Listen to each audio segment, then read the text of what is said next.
Oh, it's not fun being your own producer. Lord have mercy.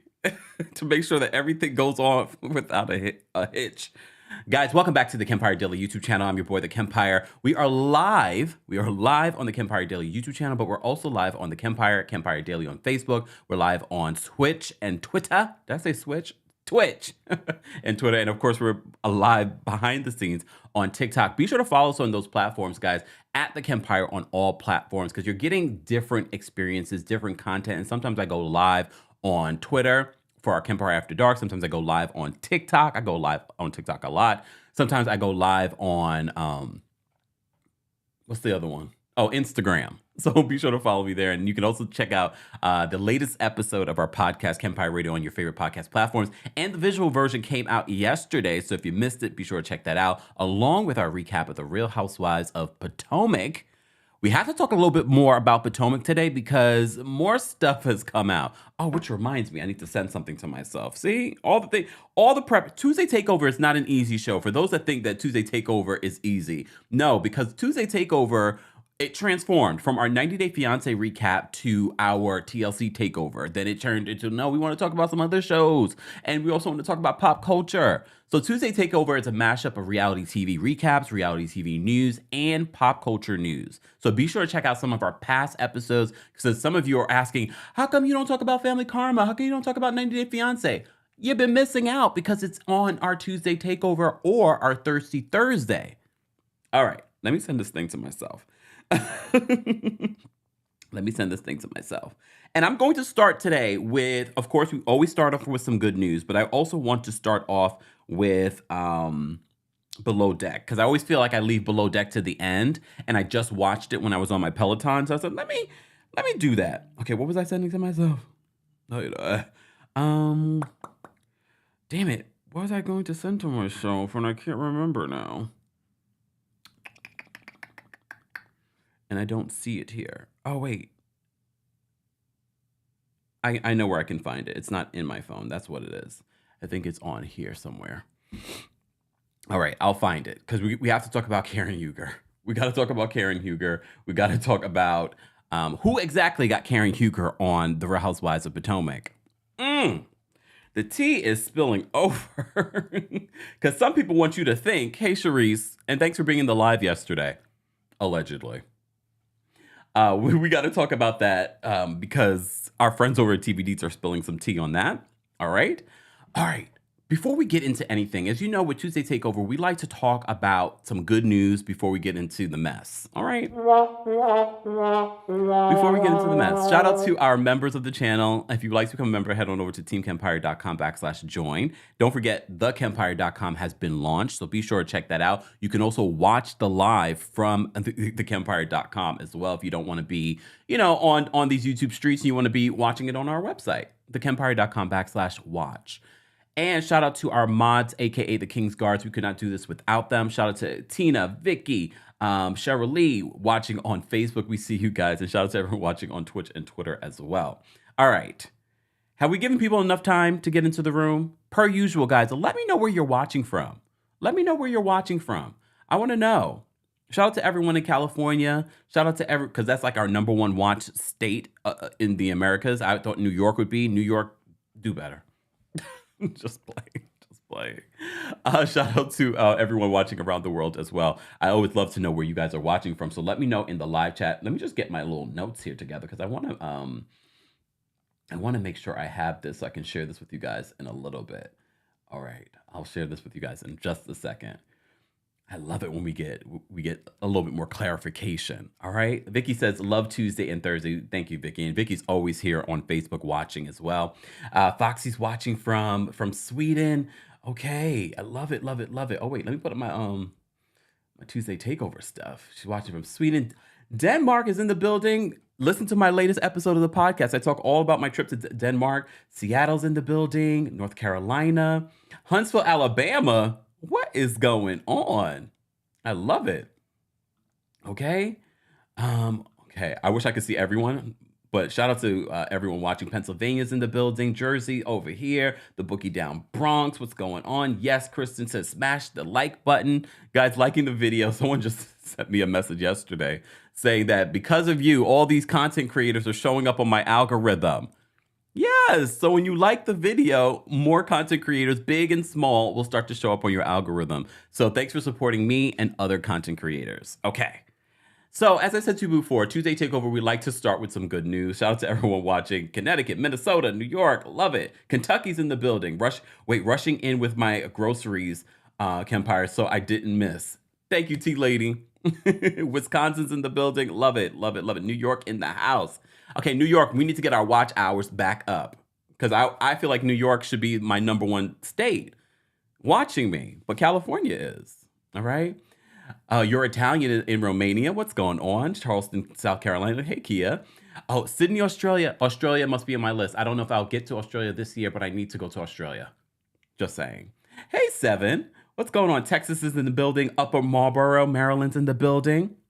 All right. Stay tuned. We got some Potomac stuff to talk about. Memphis, Tennessee. Need to go to Memphis. I've never been to Memphis. I need to go to Nashville as well. East Texas. What's going on, y'all? All right. All right. I'll stop now. Did we give people enough time to get into the building? All right. I think we have. All right. Good news. So let's first start with the good news. So Madonna. It's so funny because I had thoughts about Madonna today, and I might do a separate podcast just talking about Madonna and her legacy and what she's done with that legacy recently. But one thing she has definitely done is stayed touring. And she just announced a tour. People knew an announcement was coming from Madonna because she had gotten rid of all her stuff on Instagram. Look, I don't think it has to say, look, Madonna is a legend. She's a GOAT. I saw J-Lo do the same thing. But, you know, Beyonce has been infamous for deleting all her stuff, and then people start going like, yeah. Oh, no.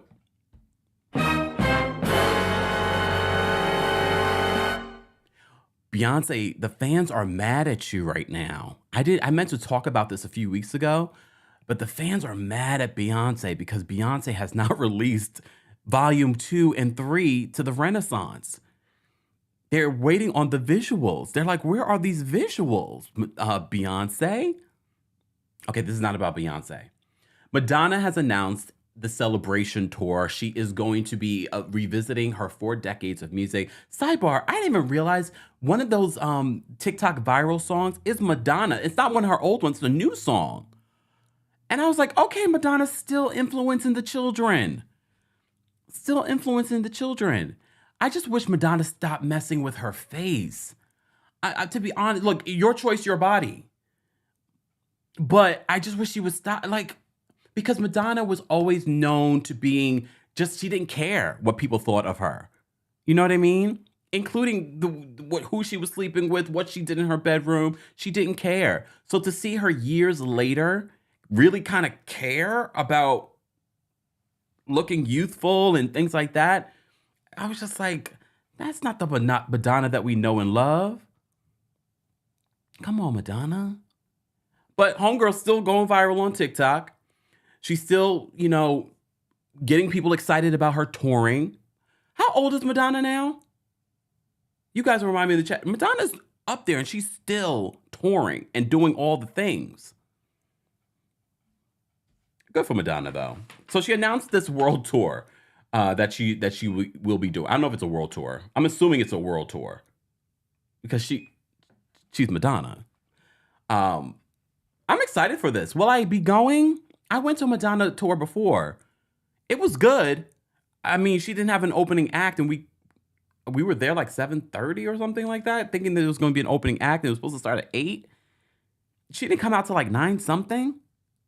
I mean, it's not as late as Lauryn Hill. But I don't tell me she is not. She's 64. Okay, Madonna still looks good though, even with all the stuff that she. Why did Madonna get a booty at 64? Don't act like you didn't know. You saw that she got that. She got a BBL allegedly. I don't know if it's a BBL. She got something done to that booty. That is not. Why would you get that done at your big age?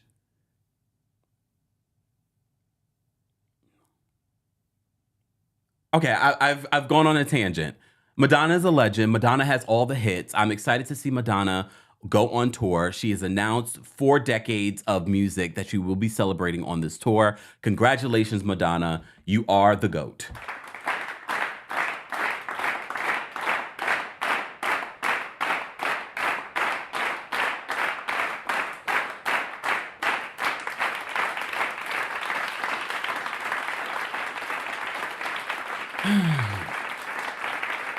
All right.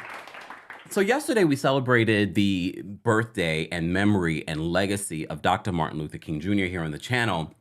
And I wanted to continue this conversation because there has been a lot of conversation about this statue tribute to both Dr. Martin Luther King Jr. and his wife, his late wife, Coretta Scott King.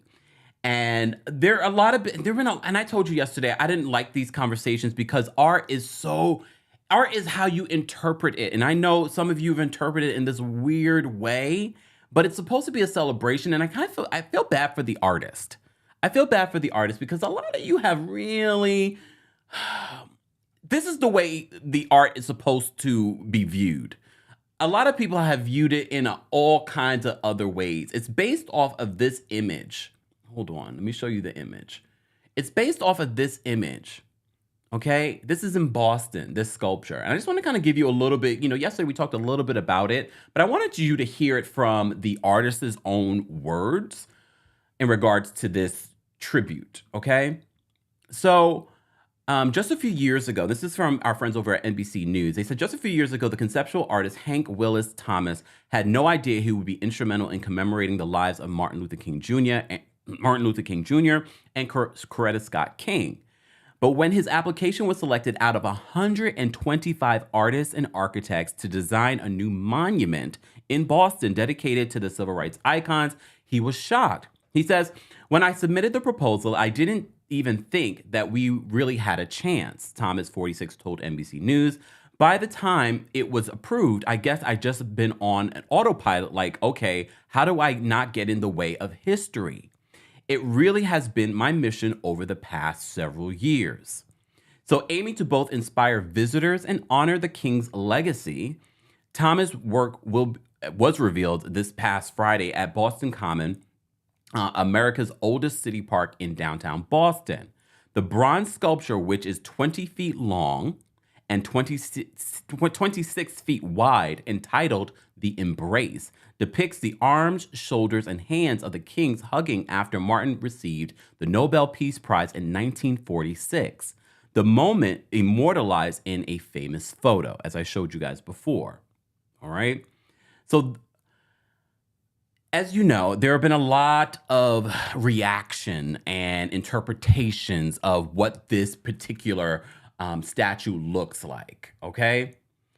And I was like, come on, guys. Look, I have to remind people with art, you can't just be so literal. And even the pictures that I've seen on social media do not depict it in the best light. Like, this to me is like the best picture of it. But again, it's art. So even if it didn't look like 2 arms and it didn't look like this photo, if it didn't look like this, it's supposed to be art. It's supposed to be a celebration of his legacy. Then I saw Coretta Scott King's cousin speaking out about it.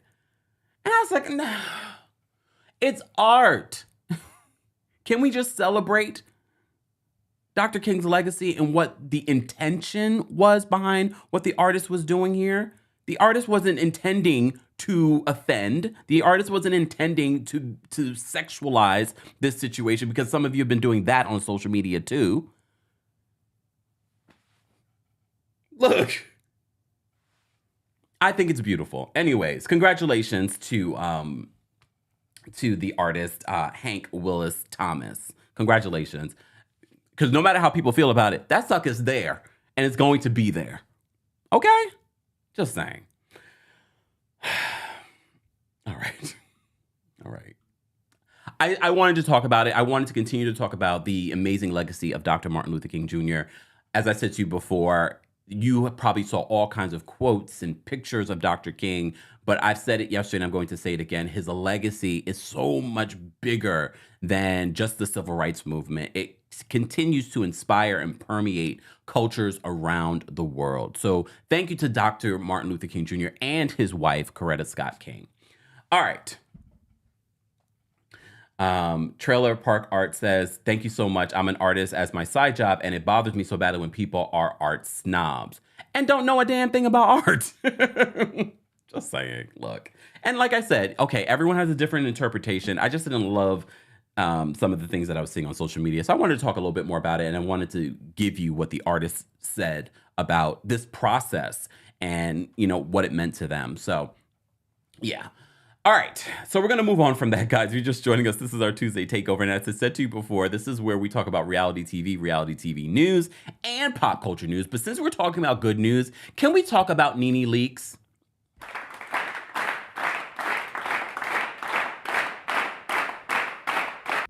Okay, it's not really about Nene specifically. It's about her son, Brent. So as you know, we reported that Brent had congestive heart failure and a stroke not too long ago. And we still don't know. I don't even believe Nene fully knows what caused it. You know, there's been a lot of speculation as to what may have caused this to happen to him. But regardless of that, Brent recently posted a new photo of himself, and he lost 100 pounds. And Brent looks good.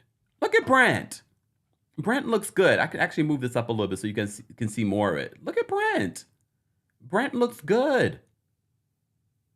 And I think this is just more of him just living a healthy lifestyle.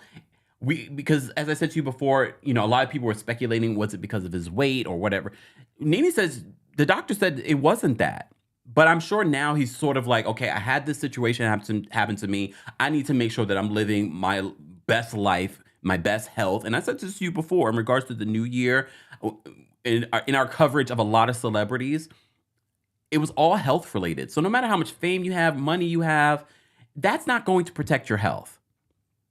Okay? So I'm glad to see that Brent is doing well and looking healthy and hopefully feeling healthy. Because a stroke at 20-something years old, who knows what the long-term effects, hopefully nothing that he can't, you know, overcome. All right? So good for him. Glad to see that. Wanted to continue that good news. So let's talk about Below Deck. So I just watched Below Deck while I was on my Peloton, trying to get my fit. Look, talking about health. I said, let me get my 45 minutes in on my Peloton while I'm watching Below Deck. So let's talk a little bit about Below Deck. Damn it, I always forget to get my Below Deck picture because I have it on. Oh, no, wait, I have it here. Thank God. I thought I lost it. Y'all. Okay, let me switch this over. Okay. So Below Deck is still killing it for me. Below Deck Adventure, it's growing on me. I don't know how I feel about it. But we're almost done with that season. And I hate the fact that we have two Below Decks on at the same time, because then I start mixing up the characters. I'm like, wait, no, he's not on this one Below Deck. But you know how I felt about Captain Sandy before? I said, you know, I kind of like the fact that she gets in there and she's very involved. She's helping people in the kitchen. She's helping people on the deck. And then I said to myself, okay, there's always a bad part of a boss that's too involved, because we have the whole Camille situation. And I said this before, Camille was important to the show because she made it interesting. You always need that one person that's not doing their job, okay? And that has a big personality, all right? And she's had a lot of issues with Alyssa this season. And I like Alyssa too. And I don't think Alyssa's innocent. I think Alyssa is a little bit of a pot stirrer. I think she's a hard worker, but I also think she's good television. And she knows how to do her job, but then also, you know, have a below deck fling or flirt with someone that might be with someone else. So Alyssa's good TV. If you missed this, spoiler alert. So by the end of this episode, Camille, never mind. Before we get to the end of the episode. So Camille is still not bringing it. At the top of this episode, she's in a fight with Alyssa. And the charter guests are still on charter. Sidebar. We didn't talk about one. Well, okay, they were all good looking, but the zaddy Indian charter guests with the salt and pepper hair. I was like, look at this zaddy. How you doing? I'm not saying that he's how you doing. I'm just saying how you doing. I was like, he's cute, but they were terrible guests. And they did. I already knew that they weren't going to leave a good tip. They weren't happy with the food. And at the end of the day, yes, all these little amenities on the ship are great, but they were not happy with the food. They were unimpressed. And I remember when I was in India, we had, how many courses was this meal? Part of me says 12 courses, but it felt like 20. And when you have so many courses, there is a period of waiting. And that's annoying. I don't like long course meals. I just want, look, I'll take an appetizer, and even with an appetizer, I'm not big on appetizers, but 12 courses, no.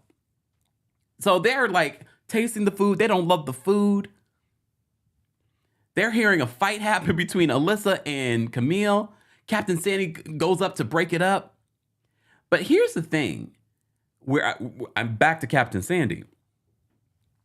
I feel as if Captain Sandy treated Alyssa and Camille's situation very differently. She wanted to hear Camille's side first. Her understanding of Camille was a lot more like, yeah, let me hear. Mm-hmm. And Alyssa, she was sort of like already, in my mind, I felt like she already had taken a side in that conversation, just based off what Camille had told her. And I felt like she was babying Camille this entire, the entire time she's been there. I'm like, why are we babying her? Why are we babying her? She's a grown woman. This is work. Everyone needs to do a job. And everyone gets the same tip. So if she's not doing her job, Captain Sandy, your tip is going to be cut too. And Camille was lazy. And every time and I knew it wouldn't last. I knew when she was starting to show like, oh, I'm going to do work. It didn't last 5 seconds. She's too busy trying to, fall in love finally. And then, see, that's the one thing I don't like. When you're sharing a cabin with someone and, Tony was a lot cooler than I would have been. I was like, take that to some other place. Take it to a bathroom. Take it to her cabin. Why are you always in my cabin over my head with the like, really? Get out of here. Captain Sandy's the worst captain on Below Deck. Chanel Iron Goat said that on TikTok. Do you guys agree? Do you believe that Captain Sandy's the worst captain on the Below Deck franchise? Remember, I haven't watched Below Deck Med, so I don't really have a lot with Captain Sandy. So I'm kind of glad, because I'm kind of looking at her with fresh eyes. And I tweeted before, I said, this would never happen on Captain Lee's ship. He would have handled this situation very differently. He would have handled it very differently. I miss Captain Lee. Look. I mean, I don't think Captain Sandy's terrible. I didn't love, because Frasier, although, yes, this is the captain speaking to Camille. He's like, let's, we have a charter to do. And she's like, she later tells Frasier, don't ever do that in front of crew. Oh. I felt for him. But I also think that he could be a better leader. And we've said this before in our recap of season 10, that I feel like he is trying to balance a friendship with these ladies and at the same time be their leader. And I felt like he could have shown Camille a little bit more attention because she needed more attention. But I also don't think that Captain Sandy needed to speak to Frasier in that way. I really didn't. And I felt like she was coddling Camille a lot. And I was like, why? Why are you coddling Camille? Does she look like your girlfriend?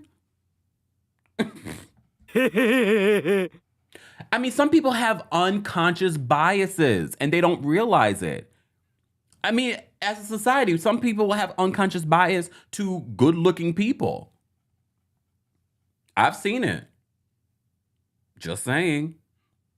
I'm not saying that Camille's good-looking. She's not bad-looking, but I'm just saying, sometimes people don't realize that they have an unconscious bias. Because the way she handled the Camille situation versus when she spoke with Alyssa, it was very different. It's very different. All right.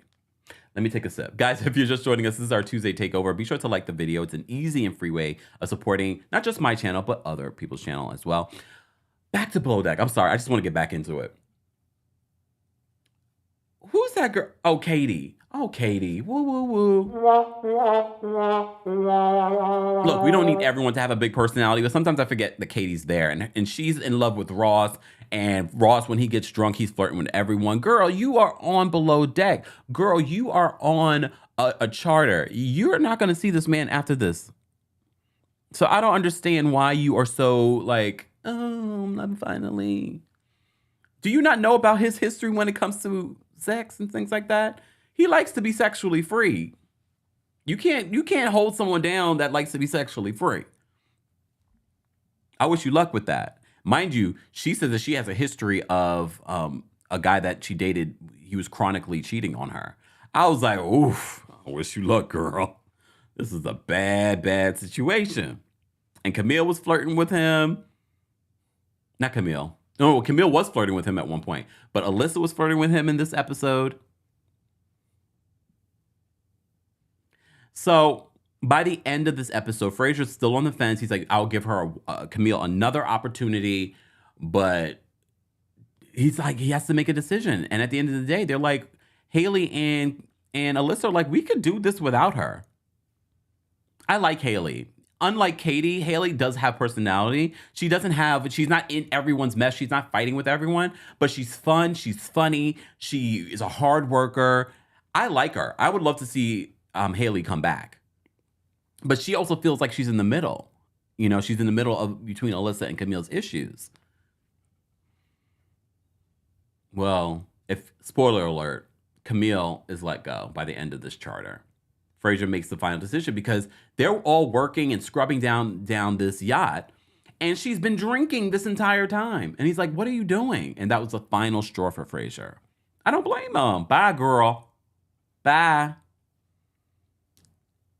And he brings the decision to Captain Sandy. Captain Sandy calls for Camille to come to the bridge, and she's like, no. Really? Really? Poor Ben. I feel for Ben. Ben is finally falling in love with someone, and now she's being fired. Camille yelled at Ben at one point when she was arguing with Alyssa in Alyssa's cabin. Alyssa likes to cry when she's in front of Fraser or Captain Sandy. Anyone notice that? Alyssa's a little manipulative. I still like her for the show, though. I still like her for the show. All right. We're going to move on. Was there anything else I wanted to say about Below Deck?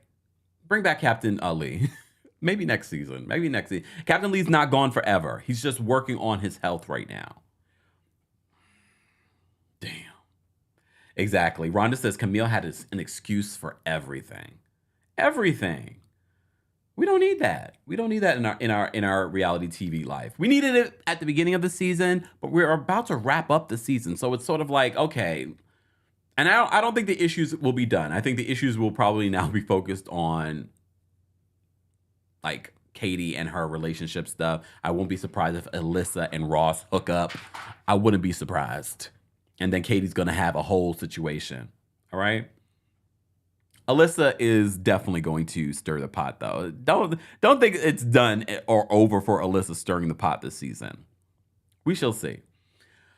All right. Moving on. Where do I want to move on to? I'm going to move on to Family Karma because I want to kind of cover the shows that we normally kind of lead to the end. I don't want to forget them because they're still important shows to me. Family Karma, as you know, we added to our Sunday watch party on TikTok. So we watched that first, and then we watched Real Housewives of Potomac. All right. Belisha says, oh, Lord, really? Kemper, we need to get into Love After Lockup. This was a good season. No, we do not. I do not like, there's a lot to catch up on when it comes to that particular reality show, but I'm scared of those people. Nope. Look, nope, nope, nope, nope, nope, nope. Nope, nope, nope, nope, nope, nope, nope, nope, nope, nope. Nope. All right. Thank you, Reality Diamond. aka Freddie, for the super chat. Freddie says Madonna's ex-husband is friends with Diana Jenkins. Oh damn, what's his name? I know who you're talking about though. Says a lot. Look, says a lot. Thank you for the super chat. All right. I hate when I do this because then it brings me all the way back up here. Let me go all the way back down here. All right. Thank you for the super chat, guys. And thank you to all of you that have been sending Cash App, Venmos, PayPals, and things like that. We normally see them after the live, but we do appreciate them. So thank you in advance. All right. Let me see. Some of the comments right now, I'm not gonna even share them. I will allow you guys to be shady in the live chat. Replay crew, as always, I want to know your thoughts. You know, how you would rate these shows, what you're thinking about these shows, and your opinions on some of the stories that we've been covering. Guy Ritchie, thank you so much. I couldn't think of the name. Guy Ritchie. Yes. Goodbye, Diana Jenkins. Okay, Family Karma. Family Karma this week. We had some real, you guys are still sleeping on Family Karma, and we're dealing with some real, we are about to have a gay, Indian, crossover American, 6-figure wedding. Over 3 days. 3 days. You are sleeping on this show, and you're missing out. We've never seen anything like this. I can't wait. I kind of wish I was invited. Amrit, Nicholas, what the hell? I'm so mad. But then at the same time, I'm like, thank you. 3 days? 3 days? It's a lot. When we watch Vishal and Risha's wedding, I was like, by the end of the first episode, I was like, wow, what day are we on? I would have been out of it. And they were in Mexico, so you had the Mexican heat too. That was a lot. But beautiful and fantastic for us to watch and share. Well, because of that wedding, there brewed some issues between Dharma and Rishma, which has now been some auntie issues transferred to issues with the nephews. So Vishal and Brian have a little bit of a spat because of the issues that their moms are having. And usually Brian says, you know, we try to stay out of it, but Vishal has inserted himself because he's a big mama's boy. And mama pays for everything. And probably including that house. Remember, he works for his mom. Vishal is a little spoiled. A little. They're not even legally married. This is why we need a reunion. Because do we find out if they get legally married? I'm so tired of this at this point. At first, I was defending Risha. But now I'm like, girl, you decided to have a 3-day wedding with this person. You knew who you were marrying. Now you don't want to sign on the dotted line, but you'll sign on the dotted line for this house? Get out of my face. Like, at one point, I was like, okay, I'm kind of liking Risha this season. And now I'm like over her. Okay. So there are issues between Vishal and Brian because of the issues between Dharma and Rishma. But honestly, I'm Team Dharma on this one. I do think that Rishma has a little bit of an attitude. Look, I think she has a little bit of an attitude. She looked gorgeous, though, at the fashion show. For me, she should have been in the fashion show. The auntie should have been in the fashion show. But I do feel she enables Vishal's immaturity. I do believe that she purposely did not speak to Dharma at the wedding. However, I will, in all fairness, it is a wedding. She's the mother of the groom. So she's trying to spread herself amongst everybody, especially her own family. But I do believe she intentionally did not speak to Dharma. Because we see she has an issue with Dharma. Monica. Woo, woo, woo, Monica. Monica told us at BravoCon that she's no longer with Rishi. But woo, woo, woo, Monica. I would never, ever want to put pressure on someone to marry me. We see this all the time on these reality shows. And I'm just like, when he finally says yes, how does that feel? How does it feel? You forced this man to marry you. He made a promise to marry you before 30. Now she's 31. It's okay if he's not ready to get married, but you are. So that's a big issue for you. And now there's cheating rumors. There's all kinds of red flags. And although we love our little Indian Drake, not so much this season. Rishi. All right. Let's talk about the real issues here. So we find out Amrit, first of all, I love Amrit's parents. I love them. I love them. I love them. I love them. I love them. I love them. Okay? Guys, if you're just joining us, we're talking about Family Karma. All right? It's one of my favorite shows on Bravo. The ratings have been rating. It's still better than Watch What Happens Live. Look, I can't. Still better than Watch What Happens Live. It's doing well for, in comparison to their past seasons and things like that, it's doing fairly decent. All right? I like this show. I like what the show offers to reality TV, to the reality TV space. So, okay.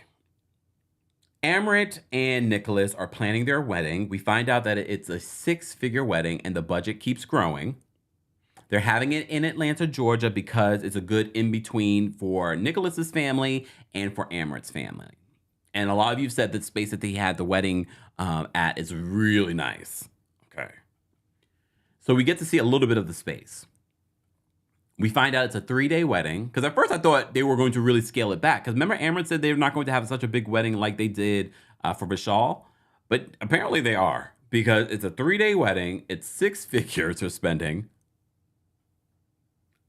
Amrit's father's helping. Okay. They also are, the budget's growing. So they go to see the space and then they have a conversation with Amrit's parents about children. And what name will what last name will the children take on? And for Amrit's father, he's like, it's very important for me that the grandchildren have the Kempire name. And then we all were like, well, is it that important? You can literally hyphenate the name. It doesn't have to be one name or the other.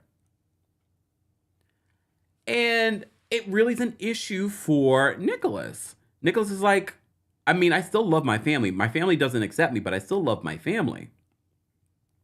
So that seems to be an issue, and it comes up later in the episode of Family Karma. And Amrit says something that I would never expect Amrit to say. And he's like, well, it's really important to me that they take the Kempire name. And, my family has been more supportive. And Nicholas goes off. Nicholas, we've seen Nicholas. And for those that don't know who Nicholas is the white man, but you don't see him here. Where's my Nicholas photo? Do I have a picture of Nicholas? Damn it, Nicholas. I know I have a picture of you somewhere. I got to get a picture of Nicholas. Hold on, y'all. Y'all know I'm producing the show and hosting the show. So let me get a picture of Nicholas. You see him in the thumbnail of, oh, here it is. Here's my picture. Here's my picture of Nicholas, okay? So Nicholas, beautiful couple. Very good-looking couple. All right? So Nicholas, we've seen him over the years, but now we're really seeing him show up. And when Amrit says, my family's been more supportive, they don't even accept the fact that you're gay. So why should they take on that name? And Nicholas is like, Nicholas gets real like, oh, I didn't see it. I didn't see it happening. I was like, I'm here for it, Nicholas. Because you're right. At the end of the day, your family may not be supportive, but you still respect your last name as your last name, your identification, your, who you are in the world. It's not just synonymous with your parents. It's synonymous with you. So he's like, don't do that. Don't try and make this about my parents and don't start that sort of trend, because is this what you're going to do later on? Oh, your family's not that supportive, so I'm going to win this battle. I was a little thrown off. When Amrit said that, but I was here for it because I was like, wait a minute, this drama on Family Karma is getting good. Sorry. Because I didn't see it coming. And I know some of you are thinking they could just hyphenate the name. However, we think that, but let's reverse the situation. let's say it's a heterosexual situation. There are some guys that find it very important that their children have their last name and their wife have their last name. So don't disassociate that this could be the same thing here or similar idea. So there are some gays that want the child to have their last name for whatever reason. However, like I said to you before, I've seen so many people that have hyphenated last names. Honestly, I don't know what I probably would just like, my last name is not that important to me. I'm like, we can hyphenate. Look, I've thought about getting rid of my last name. So just like, it's not that important to me. Just saying.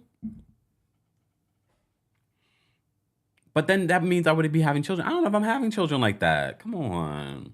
Woo, woo, woo. But I was here for Nicholas. Nicholas was like, oh, what we're not going to do? I know I'm real sweet until I'm not. He was upset. I like it. Can we find out what is Amaret and Nicholas's astrology? I need to know. I mean, I could tweet and ask them, but can someone else do it? I want to know.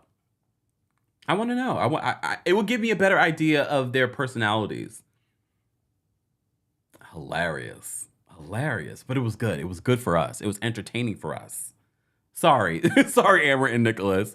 But they do get married. We know that they get married. We saw pictures. So they get through it, okay? Andrea says, hold on. Good morning, Kempire mods and chat. I'm here a little late, but here I hyphenate my name due to my work, ins, and retirement. Okay. Oh, insurance. Okay. Yeah, everyone has different reasons. We see it with celebrities as well. I mean, look, it's not a big deal, but apparently it is a big deal to Nicholas. And it's a big deal to Amaret. I wonder what they end up deciding. Probably what we already said. Hyphenate. Is it a storyline? Did a producer tell them to fight over it? Maybe, but I was here for it because you can't make up Nicholas's reaction. Nicholas's reaction was real. How do we feel about the whole situation with the parents not wanting to be filmed? I'm okay with them not wanting to be filmed. And I'd like that Amaret was like, well, we're going to prioritize, them being a part of the wedding than them being filmed. And I know the question was, did you ever think about not filming the wedding? And I say this, I need them to film this wedding. I want to see the fabulosity. I want to see the traditions. I want to see the culture mixed in with the LGBTQIA plus community. You could blur the parents out. Film the parents, blur them out. And I'll be like, oh, there they go. I'm okay with it. Not everybody wants to be on television. Even if it had nothing to do with their sexuality. Not everybody wants to be on television. Blur them out. Ooh. Nicholas is a Cancer. Is that why every time he feels like he wants to cry? Thank you, Courtney. It makes a lot more sense why Nicholas gets so emotional. Ooh. It makes complete sense now. All right. I love the show. Okay. Adrian says, I hyphenated on social media so people who knew me before I got married could still find me, but legally my last name is my husband's. He wasn't playing about that. See, everyone has a different feeling about that. And I've seen people on Facebook, like friends of mine on Facebook, they'll have their married name along with their, school name. Because you're right, because people are trying to look for you. Oh, it makes so much sense that Nicholas is a Cancer. Damn. Did we find out Amaret yet? Lord, I want to know. Amaret, I know you're watching. How you doing? Hey, wait. How you doing? I saw Amaret at BravoCon. I wanted to go up and say hello to them, but then I was just sort of like, let me give it distance. Look, because the new season was about to start. So I was like, let me just, I want to watch from afar without no judgments. No jail. There we go. Guys, if you haven't already, be sure to like the video. It's an easy and free way of supporting not just my channel, but every channel that covers similar topics like I do, reality TV, just content.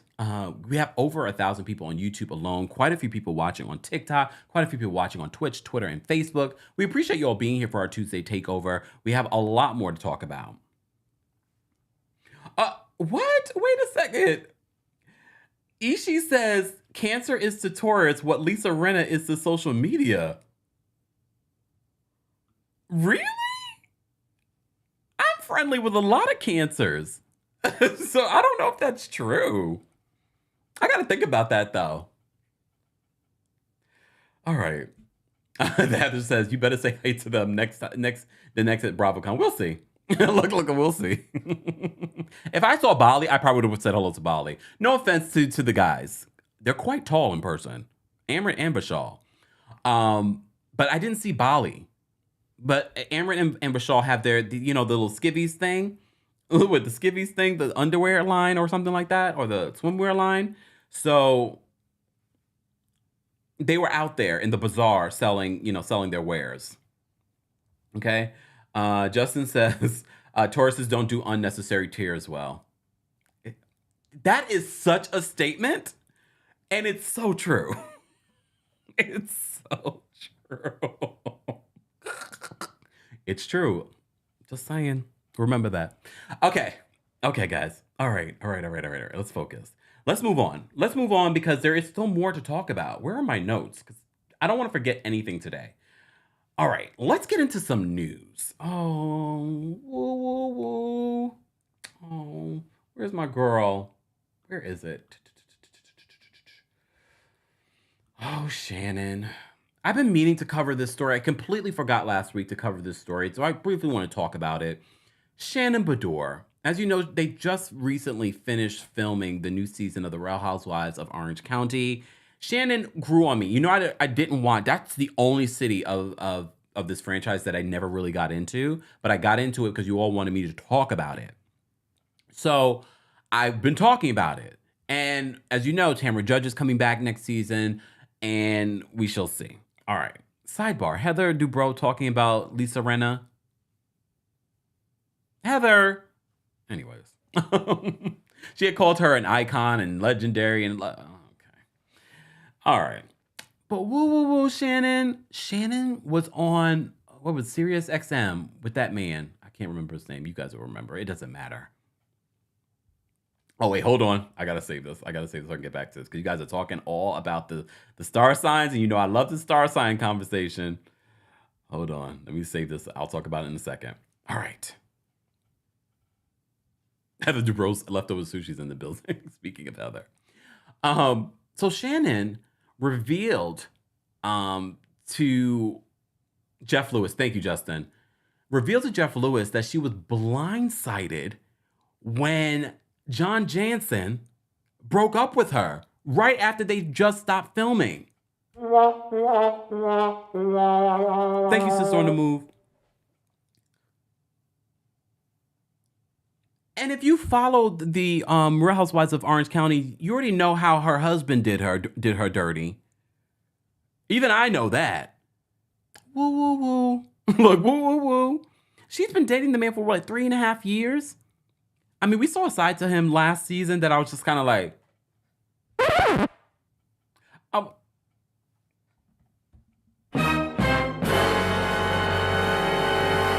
And it wasn't towards her, but my thing is, if you show that sort of energy towards anyone, towards my friends, towards other females, then I'm already kind of looking at you with the side eye.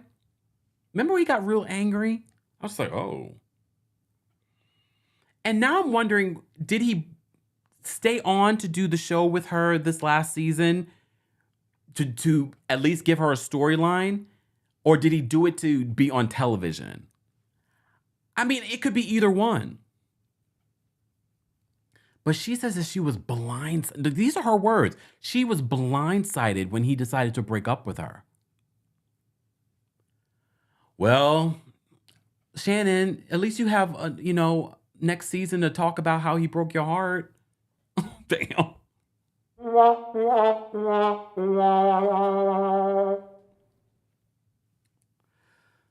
Oh, some of you said you never liked him. I didn't really feel either way about him. I was just happy that she had a new man.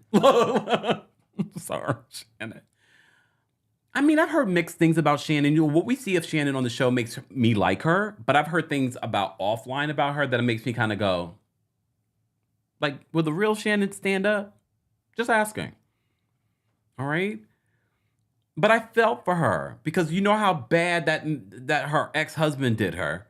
So much so that she's still trying to find her way monetarily because of the situation. Woo, woo, woo. Shannon, you'll find someone new. I wish we could send her on Ultimate Girls Trip, but I believe she's still filming confessionals for Real Housewives of Orange County.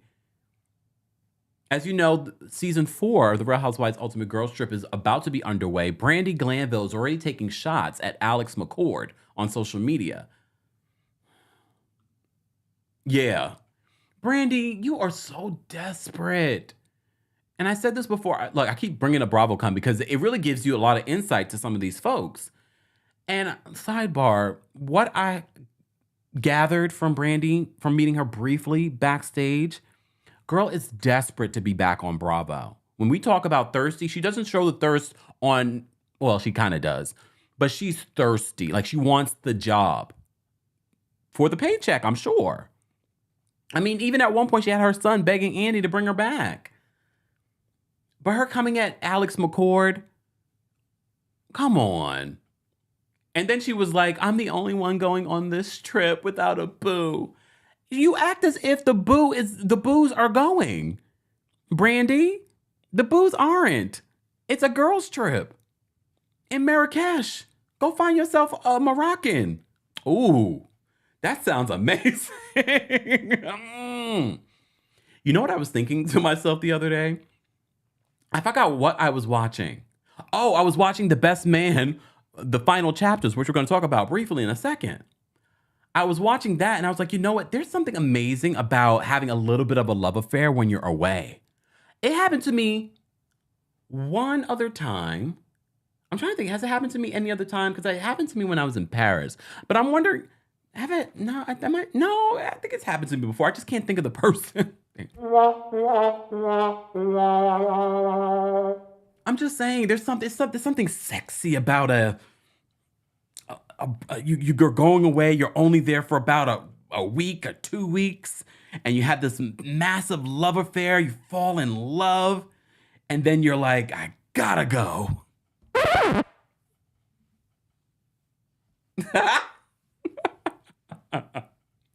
Gotta go. Out of here. All right? Exactly, Logan. Yes. And I have to say, the Paris love affair was cool. It was because I didn't expect it. It came out of nowhere. It was very romantic. What did we go for? We went to. I have to talk more about this on the podcast. We went. What was the? Oh, we went to the Ritz for breakfast. Amazing.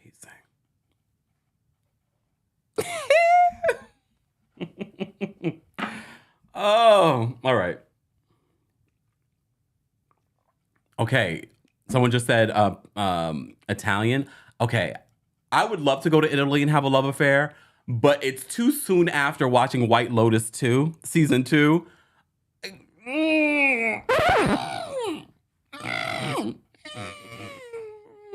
I can't. It's still in my brain.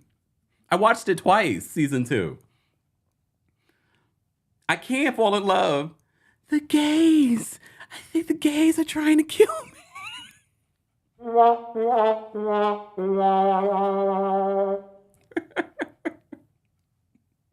Oh, Jennifer Coolidge, you're amazing. Okay. All right. Sorry. I am a mess today. All right. All right. Justice says, you are the gays. I know. I'm just saying that's what sticks out of my mind when we go to Italy. All right, let me focus. Okay, what was that? Brandi. Okay, Ultimate Girls Trip. I was hoping for Shannon. It would be perfect if we could have sent her on this Ultimate Girls Trip right now because she needs it. She needs it. Andy, can we do a last minute something? Can't she film her confessionals in Marrakesh? All right. Woo, woo, woo, Shannon. You'll get over it, girl. It'd be very much like the Vicky Glanville situation. Remember, she had just gotten broken up with, and then she went on this girls' trip. She needs it. Lawanda says, I didn't think of White Lotus. As soon as someone said Italian, I was like, wait a minute. I would love to have a love affair in Italy. Italy's beautiful. However, right now, it's a little fresh in my brain. Let me say thank you. Julie, thank you so much for the super chat. Julie says, part of replay crew now. I was waiting for Big Ed, who's gross, and Angela, who's equally gross. Time for a refresh, and I now love John on Pillow Talk. Okay. Which we're going, thank you for the segue. We're going to get into 90 Day Fiancé, Happily Ever After, the tell-all. I did want to bring up this comment. Darkside says, actually, Cancer and Taurus are compatible. They sextile each other. Yeah. We are very compatible, Cancers. But I decided I would never date another Cancer again in my life.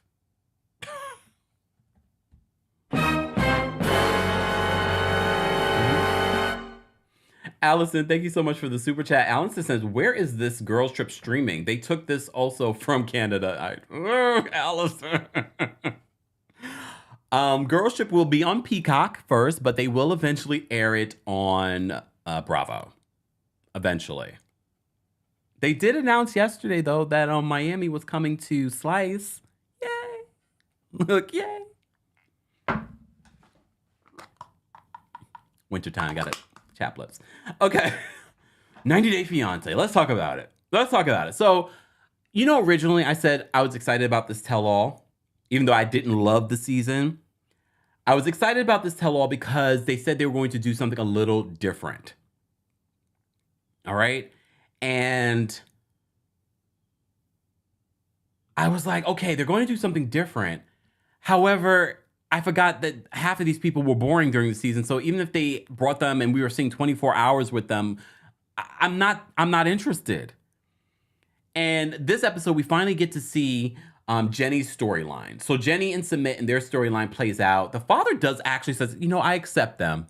10 years later, the father, I accept them as a couple. However, the mother still is not accepting of them. And then someone, I forgot who said it. It might have been Yara. Someone said it. Oh, no.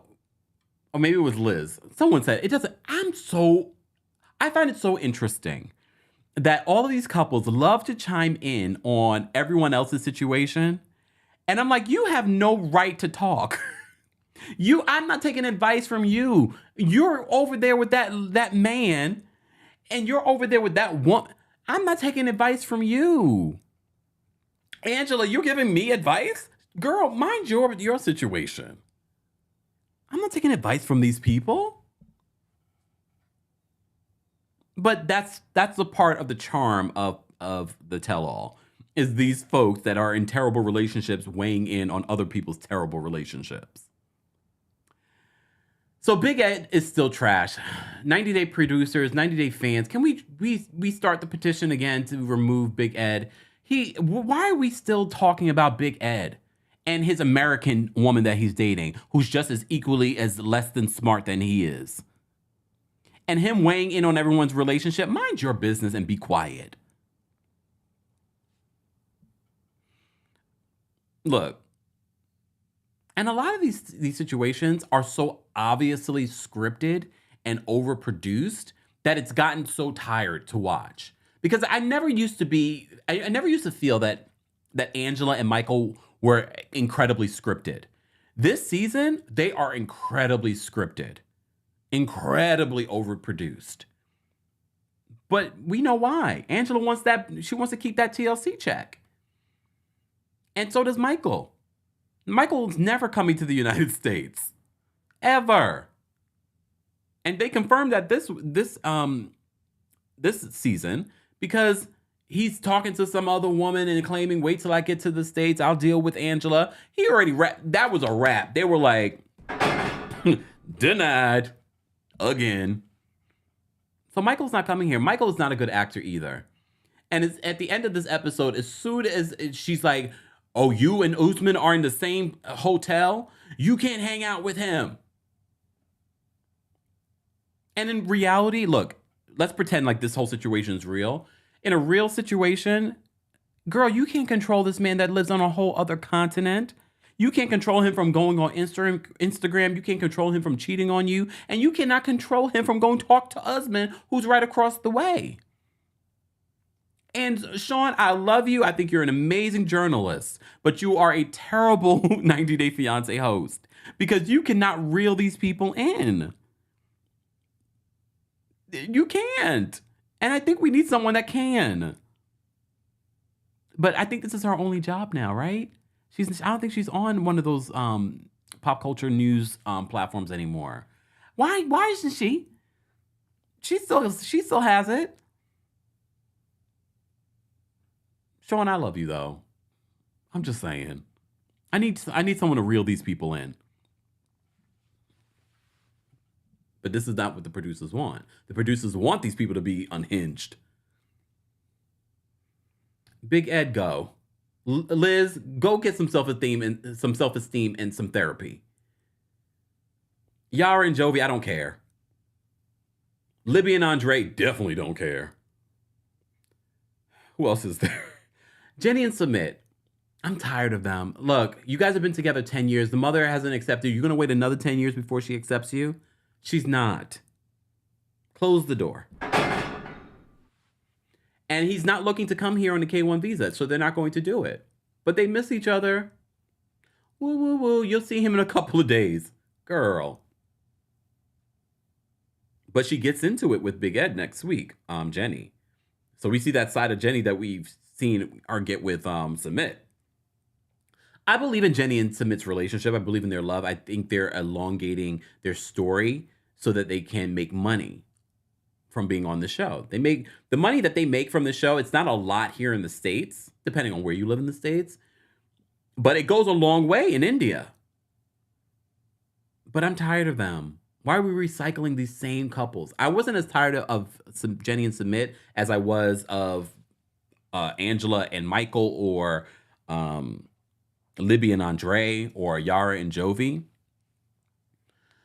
Kimberly. So Kimberly's son, who I told you I've changed my feelings on Kimberly's son after we saw him on 90 Day Fiancé, 90 Day The Single Life, because he was dating Veronica. And I said, oh no, he just wants to be on television. I can tell. So he comes to defend his mom. He's playing it up for the camera. But she says that she dumped Usman, Soulja Boy. And everyone's saying what we've been saying about Soulja Boy. Even before he got with Kimberly, he's only on here to promote his music. And Kimberly keeps on saying, I broke up with him. Yet she's over here crying. She's still a super fan. Do you guys think they will be back? Talking about how they're back together. Sidebar, I heard, did Kimberly's sister pass away? Someone told me that her sister passed away. I don't know if it's true. I didn't, confirm. If it is true, she just lost her mom like a year ago. So shout out to, you already know how I feel about Kimberly. I love Kimberly. I don't know about her son anymore. I used to love the son, but I don't like when people are clout chasers. I don't love when people are desperate to be on television and they'll do anything to be on television. I'm like, I don't like Usman. Just saying. Woo, woo, woo, Kimberly. Look, what else did I forget to talk about in regard? Oh, I always forget to talk about Bilal and Shida. So Bilal has a friend that calls in who is very well spoken, but a little bit of a chauvinist. His friend calls in to defend Bilal, and the other one, Uterus, calls in. Shida's friend, who I said to you before, I feel as if Shida's friend has other intentions. How you doing? And they play that scene where she suggests Shida not take her birth control. And we all were like, what? Girl. But Uterus, that's not a friend. I mean, she scares me still.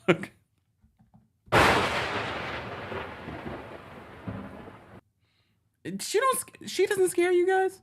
She scares me. The way she speaks, the way she looks at you with those eyes, those beady little eyes. Like she's gonna put a curse on you.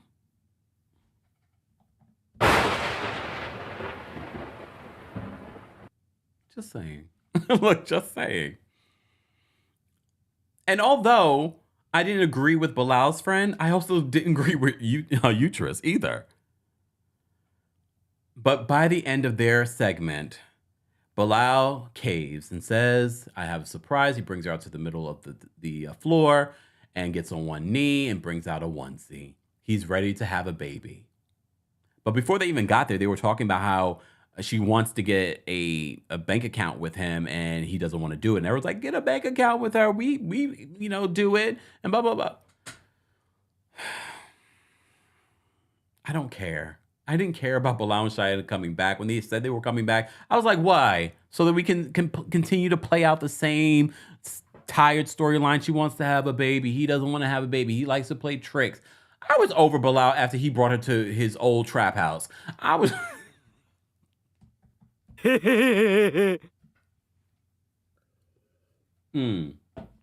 All right. All right. All right. So there's some other stories that I want to talk about. Guys, if you're just joining us, this is our Tuesday Takeover where we cover a variety of hot topics, a variety of reality TV shows, and reality TV news. And sometimes we talk about scripted shows. So let me briefly tell you my thoughts on the whole, where is it? Hold on. Oh, here we go.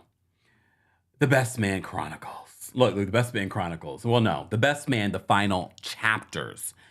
And I watched The Best Man and The Best Man and The Best Man Holiday while I was on holiday.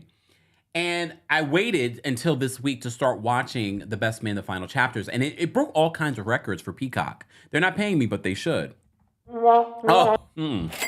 That. And I have to say, I'm enjoying this era of The Best Man more than the actual movies. And I think it's partially because the producer and the writers have more time to kind of tell and flesh out these stories. I'm still not done. I still have like 3 more episodes to go, but it set all kinds of records. So many people want more, but this is supposed to be it. This is supposed to be it. And I'm not surprised that, Robin and Harper are having issues. They were having issues from the beginning. They should have never gotten married, in my opinion. In my opinion, they should have never gotten married. But they got married, they had a kid, okay. But she wants to be, fight the power, and he wants to be on the Upper West Side writing books and movies and all this other stuff.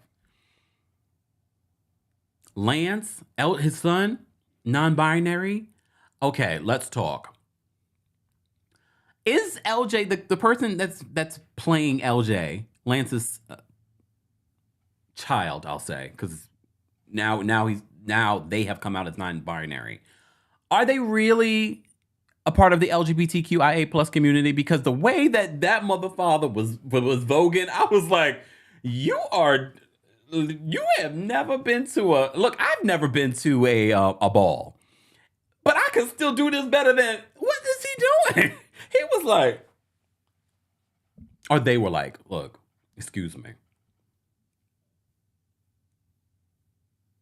That's the part I'm up to right now. Okay. But rewinding back when they were in Jamaica, first of all, Shelby, I love her. I know why people, but to me, she's great in this role because you will either hate her or love her or hate to love her. And she adds the comic relief, I like her. I love that they added Nicole Ari Parker to the mix of the situation. I mean, she's gone now. Sorry, spoiler alert. She's gone out of out of his life. But I like that she was sort of added to the mix. I like this, and I like Lance has always needed anger management. Okay, I don't think he will ever change. But this new woman, this new Jamaican lady, I think she could bring a little. I like her more than Mia. May she rest in peace. Is it okay? It's only a character. I'm just saying. I like her more. To me, she's prettier. I like her personality more. She's a little bit more sassier than Mia was. Oh, Nia Long. Nia Long. Can we just get a round of applause for Nia Long? Jordan on this show.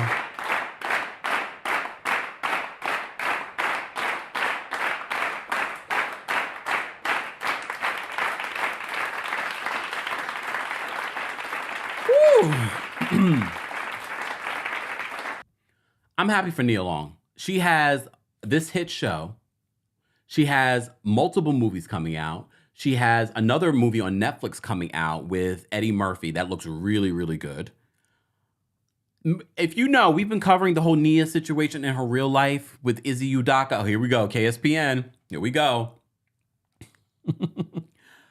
We've been covering that situation and we were like, oh, Nia, not Nia Long. How you cheat on Nia Long with that woman? How you risk Nia Long? Nia Long has officially broken up with this man. They're no longer together. However, they do share a child together. But I love to see that all of these things are now happening for her since that. And of course, these things were already in the works. She had already filmed them. But to see them come out back to back and for them to be hits and with major players, rewind. Sorry, I need to mention this while it's on my mind. Why in the hell would Morris Chestnut, allegedly, use a butt double? Remember when they were in Jamaica and he was at the pool and he went down to his skivvies and I said, is that really Morris Chestnut's butt? And then someone tweeted me and said, no, he said that he used the double in that situation. Well, God bless the double.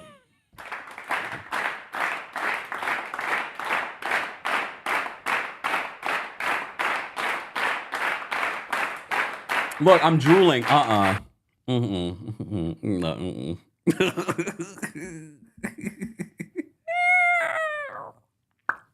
Okay. I mean, because Morris Chestnut has an amazing body. But I did notice that the butt didn't look like Morris Chestnut's butt. It had a little bit more plump to it. It's turning into Kempire After Dark. Okay. Look, I don't always believe what people say to me on social media because sometimes you guys are loud and wrong.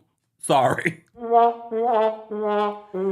you swear, no, this is what, I mean, I didn't confirm it. I didn't see the interview where he said that it was a butt double, but whoever's butt that was that we saw in Jamaica on The Best Man, the final chapters, literally. Okay. Oh wait, am I ruining it for some of you? Sorry. That's what I heard. I don't know if it's true or not. But if you kind of look at some of the pictures of Morris Chestnut's butt, I mean, like in pants and stuff like that, it doesn't look the same. It doesn't look the same. This butt looked a little bit more plump. All right. Back to Nia Long. I like seeing Nia Long's character and where it is because to me it makes complete sense of where she would be today. The whole situation with Lance and him coming to terms with LJ being a part of the LGBTQIA plus community, that's where I'm up to. So don't spoil it, and I won't spoil it for anyone else. But I understand why so many people loved this series. I asked you the question on Twitter, do you prefer this over the movies? And a lot of you said you love all of it. Honestly, I loved the series more. I love the series more than the movies. And I think it's because they're able to flesh out these stories so much more. And I feel like the quality is just so different. It seems like they got money for this budget. Do you want to see them do a season 2? I know it says the final chapters. We could do final chapters again. Just saying. It was really good. And I love what they're addressing. They're addressing poor merch. They're addressing what Black people go through all the time when it comes to Karens in the street. They're addressing all kinds of things. They're addressing the pandemic. I think it's episode 3. At the top of episode 3, they kind of take us through what happens between like 2016 to 2020. And the way that they did that, I was like, wow, they really are just, I was like, I like how they handled this because it kind of gave us all like a little flashback to Trump, to the pandemic and George Floyd. And I was like, wow, They did a good job. They did a good job with this, and they deserve the success that they got from doing this. All of them, from the writers and directors to the actors that are part of this. So congratulations to all of them. Congratulations to Miss Nia Long, though, because she's got more coming that I can't wait to see, and I'm excited about. I do want to see that movie Missing. I want to see it. I want to see it. Oh. Let me get to some super chats. Thank you, Justin. Justin says you have the best sounds on YouTube and are too quick with the buttons. And I don't feel like I'm quick enough. That girl Nate says, come on, go up, buttons. The Best Man final chapters was so much better than Just Like That. And Just Like That, don't you dare come here and talk about And Just Like That. But I agree. I never thought about it. I didn't really want to compare the two because they're so different. Especially because we had a series, Sex and the City, before, and then we had movies, and then we had the series. But I agree. I feel like I never thought of it until you pointed it out. The Best Man, the final chapters, definitely. I mean, I'm excited for And Just Like That season 2. You know, there was a picture that just came out. If you follow me on Twitter, I shared the picture of Aiden. Aiden is back for season 2. Not sure what role he's going to play. I am not an Aiden lover like that. I didn't love Aiden on the show. Him and his fried chicken belly. Shout out to the big boys. Look. Shout out to the big boys. I just did a TikTok talking about how, you know, we have that SNL skit that SZA did. All right.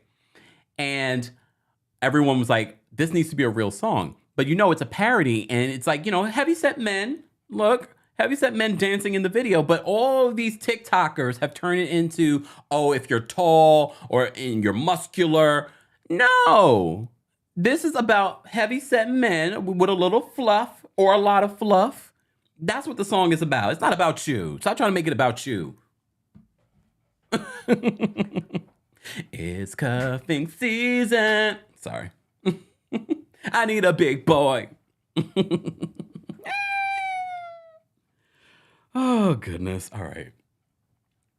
Vanessa says, I never saw or heard of Just Like That. It's called And Just Like That. Just saying. It's on HBO Max.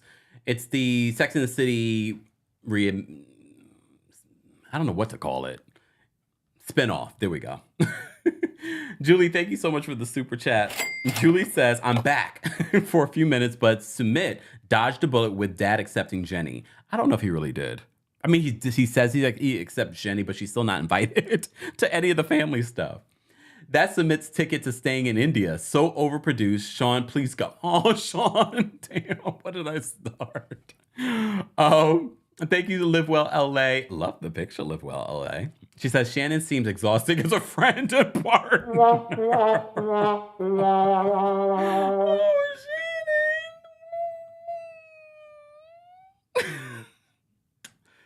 Damn. Why you gotta do Shannon like this?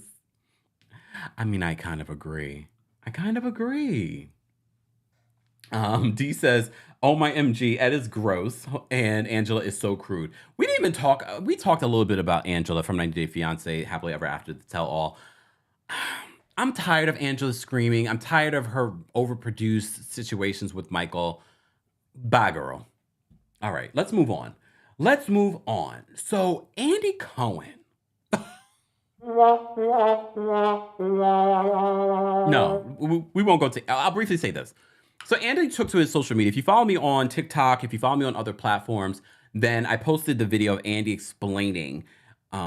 He did an interview with Chris Wallace, and Chris Wallace brought up that, you know, a quote that Andy says, you know, I hope that Jen Shah doesn't go to jail. And we remember when he said this, but he was right. He came out on his Instagram story talking about, you know, he didn't know the context of the quote that Chris Wallace was bringing up in the moment, but then he went back to look at it and he's like, well, no, that's not what I meant in the context of what I was talking about. Okay? Let me just play for you what he said. Hold on, y'all. I have way too many windows open, but it's okay. Let me just play for you what Andy said on his social media. Please hold.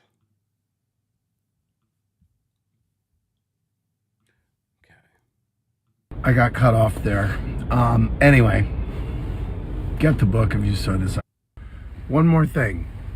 I got a lot of comments yesterday about the Chris Wallace interview. I loved that interview. I thought it was a really dynamic conversation, and he's such a good interviewer, and I love that he asked me really provocative questions. Now, the thing that's getting picked up is that I said that I didn't think Jen Shah deserved jail time, or I didn't want her to get jail time, or something like that. I just want to clarify the context of what I said. I was saying it in response to people wanting to know if she was going to be back on the show. And I will post the direct quote after this video so that you can see the context. I knew that there had to be some context, and I should have asked him what it was, because the context is different from the quote on its own, as often happens. So you can see here what the quote was. Let me read it to you guys. You can see it though. He says, she's being sentenced on December 15th, so I don't know what to say to people who want her on the show. The Bravo exec 54 exclusively told Us Weekly on Thursday, November 17th, while promoting his partnership with Fresca Mix. He says, I hope that she gets no jail time whatsoever and she can come right back. But I have a feeling that she's not going to be available to be on the show. Look,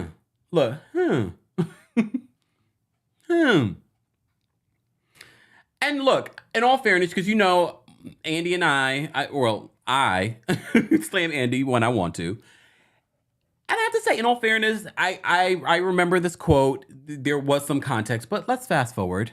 This past weekend, I was slamming him for, in the same breath of talking about, I read the victim statements, but you know, this weekend I'm going to head on, see if I can interview Jen Shah.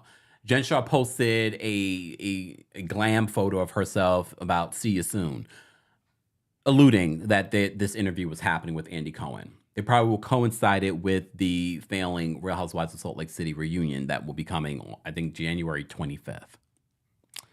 So, look, Andy, I'm reporting on your response. I didn't run with the narrative that you wanted her to get no jail time, and I'm glad you cleared it up. Okay.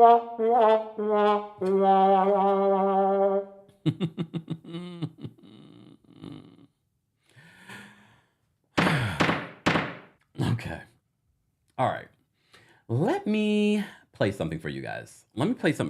So the other story that I want to talk about that's related to Andy Cohen, as you saw from the thumbnail, I wanted to talk about Kyle Richards from the Real Housewives of Beverly Hills and Reza from Shahs of Sunset. That's been canceled. But okay, they're working on a new show from what we hear. All three of them were at BravoCon. They're clearly working on something, just haven't officially announced it yet. I don't know what they could be working on that's just named something different. Probably going to still be Shahs. All right. And Shahs was a good show. We recapped it. All right. So let me play for you. And shout out to our friends over at Bravo Snark Side on Instagram. Hold on one second. Let me share my screen. Okay. Let me refresh this.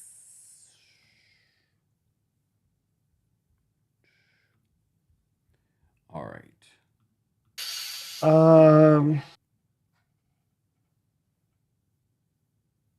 Most overrated Real Housewife. This is going to get me in a lot of trouble. Okay, good. I like that. In advance, Kyle Richards. Oh, really? Yeah. Oh. Sorry, Kyle. You want to expand on that at all? Ding dong, I want her to come back. You want LVP. the LVP to come back. I mean, Andy. Remember the adjacent, like legacy and adjacent. There's room for. I want to know what's going on in her life. You've got me addicted. Vanderpump Rules. But like. You saw that, Vanderpump Rules. You know what? Every time I keep talking about this, I said, LVP is not coming back unless they cancel Vanderpump Rules. But based off the trailer, a lot of you are excited for the new season of Vanderpump Rules. All right? I'm just excited to talk about Garcelle's son and that whole scandal again. I won't be recapping the entire season of Vanderpump Rules, but we'll talk about those episodes. Okay? And maybe we'll talk about it here on Tuesday Takeover.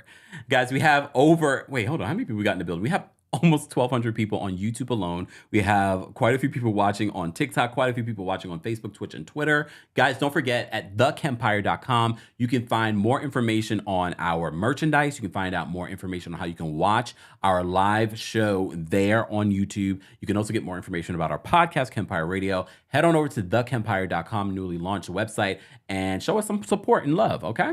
All right. So I asked you the question, and I want to know from you guys, who do you think is the most overrated housewife? When he said Kyle, I never really thought of Kyle immediately because I really don't think of Kyle. You know what I mean? In that way.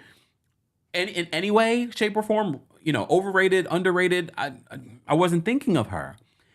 So when he said that, a lot of people agreed. A lot of people agreed, but she decided to chime in on social media.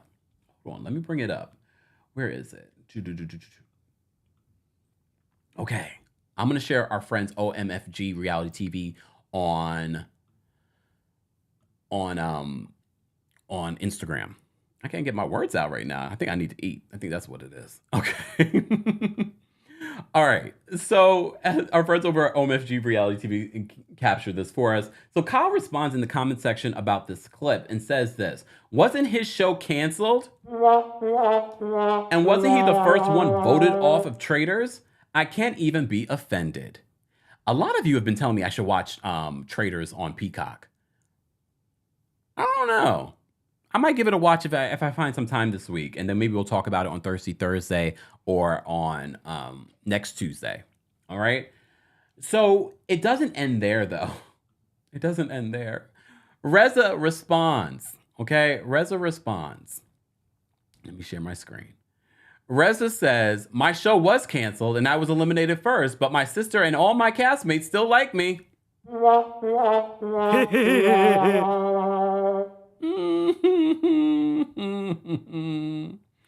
And then at one point he tags Kathy Hilton. He's like, how are Kathy Hilton and Kim Richards?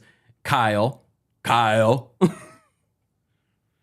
I mean, did you really think going up against a gay man, specifically Reza? I mean, if she had watched the clip, you saw that Reza didn't really mean any harm, but he had to share his truth. You know, on Watch What Happens Live, they cornered them with this situation. They try to make people say shady things to stir up beef so that the blogs will talk about it. Oh, someone said Traitors is awesome. All right. But I really did like Reza. Look, you know, we've talked about Reza. I told you when we recap Shahs of Sunset, I didn't really love Reza. So when I saw Reza backstage, I kept my distance. I told you he had a dark spirit. Remember? Look, if you go back to our Shahs of Sunset. So him saying my show was canceled and I was eliminated first, but my sister and all my castmates still like me. I mean, I don't know about all the castmates. I would have to speak to all the castmates to confirm that. I mean, the show was canceled, but I have to say, when the show was canceled, a lot of people were upset that Shahs of Sunset was canceled, and they were actually surprised because the ratings were not that bad. They were far better than Watch What Happens Live. Here we go. Here we go.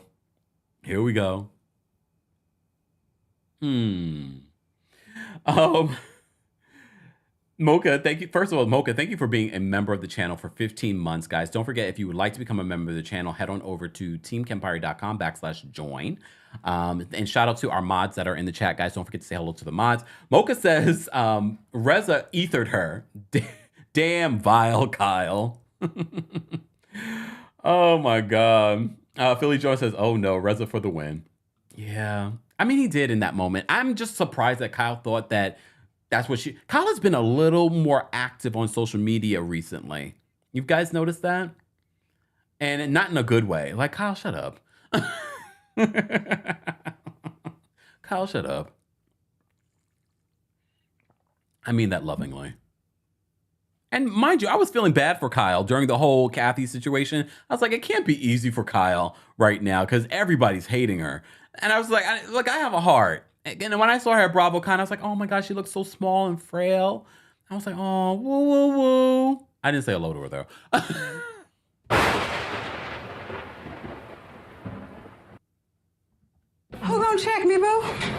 All right.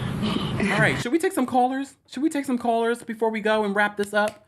All right. Let me just make sure I covered everything. First of all, if you are a senior royal member of the channel, I'm going to drop the call-in link for you on the community tab right now. You'll be the first to get it.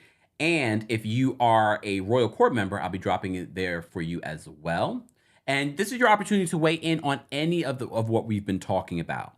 I have not forgotten about the Karen story. I want to talk briefly about Karen and the situation from yesterday. All right. So let me just drop this for our senior royals. Okay. And guys, while we're doing that, I'll drop the call link for the general audience. But we have 1,200 people in the building. Let's at least get to 600 likes. Let's get to 600 likes. And I'll drop the call-in link for the general audience that are watching. But it's okay if we don't either. Bloop. Okay. All right. And Royal Court members, I'm going to drop the call-in link for you as well. And Team Kempire members, I'll be dropping the call-in link for you in just a second. All right. Let me go back here. I want to go here. All right. So yesterday we were talking a lot about Karen Huger and the drama that's going on between her and Charisse on this latest episode. Sidebar, who do you got? You know, the reunion, according to our friends over at TV Deets, the reunion is set to be filmed this Thursday. Who do you think should be sitting closest to Andy Cohen? Who should be on either side of Andy Cohen? I have a feeling that it's going to be the OGs. It's going to be Karen on one side of Andy and Giselle on the other. Do I believe that Giselle deserves to be there? No. I believe she will be there, though. I don't know how they decide on this. I should have asked that question when I saw the producers. How do you guys decide who sits where? And normally it's the person who's had the most challenging season. But sometimes it doesn't work out that way. When we look at Real Housewives of Beverly Hills, they don't do it that way. Kyle is always sitting next to Andy, and she's most of the time the most boring person during the season. But who do you guys think needs to be sitting closest to Andy during the Real Housewives of Potomac reunion that's about to be filmed this week? All right. Okay. I want to point something out. So our friends over at TV Deets, let me just go share my screen. Let me share my screen. Okay, so our friends over at TV Deets had posted originally, there's only one person responsible for bringing Karen Huger to RHOP, and his name is Paul Wharton. You may recall Paul was on The Real Housewives of DC, the original. You remember that? We've talked about it the other day. Well, Paul was one of the originals. He was on that show. And he apparently knows all the ladies. So he retweeted TV Deets and their tweet about who really brought Karen on the show. Because you know, Charisse kept on claiming that she's the reason that brought these girls on the show. Well, Paul confirms and says, I haven't seen this episode, but this is right. He said, but this right here is true. And I know and love all of the ladies except Wendy and Mia only because I don't know them yet. I go back many years with the other ladies, have known Charisse the longest. Hashtag RHOP, hashtag Paul Wharton. And I was like, ooh. But here's the thing. Paul was not being shady to Charisse. He knows Charisse, loves Charisse. But he's like, I'm the reason that Karen is here. Not you, Charisse.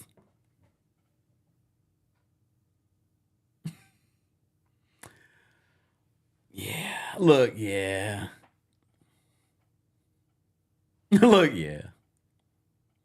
And everyone always wonders, why do we get more seasons from The Real Housewives of DC? Again, the Salahis breaking into the White House, and that's probably why it's also not on Peacock. Someone asked Andy that question. Why is The Real Housewives of DC not on Peacock, that one season? Let's see what politically correct answer that he's going to give us. They probably can't show that. They probably could show it, but they would have to edit out them breaking into the White House. The Salahis that are no longer together. Just saying. Let me say thank you, guys. We have a couple of super chats. Victor, thank you so much for the super chat. Victor says, just wanted to drop a note to say you're looking mighty handsome. Love those glasses on you. Thank you, Victor. I appreciate that. The Heather, thank you for the super chat. Heather says, do you want a Legacy Beverly Hills spinoff show? Who asked for that? We already know the reason why they're doing a Legacy spinoff is so that because of the problematic things that Ramona did. So, no. Look, no. We have Ultimate Girls Trip. That could be their Legacy show. Jack, thank you so much for the super chat. Jack says Kyle is pressed that everyone knows she's not the true queen of Beverly Hills. She's not an icon. All I can tell you about Kyle is that she likes her muumuu caftans and that she cries a lot.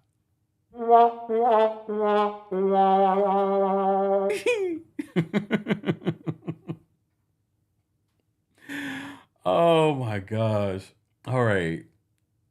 We have a few people already backstage. Let me just drop the call-in link for our Team Kempire members. So if you're a member of the channel, you can head over to the community tab on YouTube and you can find the link there. If we get to 600 likes, I'll drop the call-in link in the live chat so you guys can have an opportunity to call in and weigh in on any of the topics that we covered for Tuesday Takeover. Be sure to like the video. It's an easy and free way of supporting the channel. And after this, I gotta go eat something and then see if any other stories popped off. And replay crew, we haven't forgotten about you. Let us know where you're watching from. Don't forget to like the video, and hopefully I'll have the timestamps up by then. All right? Busy. You're like, I don't care. Give me the timestamps. All right. Shout out to the King's Guards, guys, our AKA our moderators. So don't forget to say hello and thank you to our moderators. We could not do this without them. Let me switch.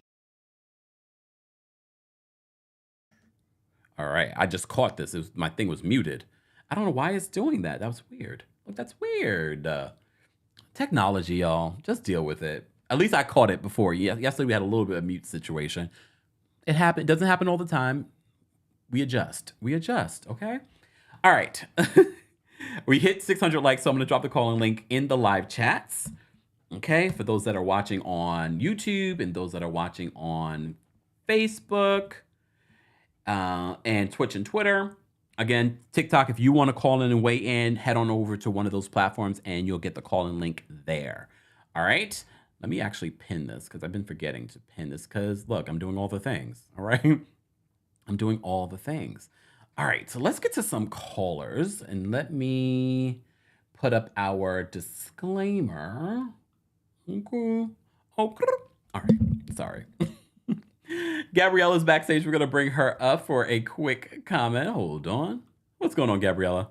Bonsoir. Yes, it's my dinner time too for you.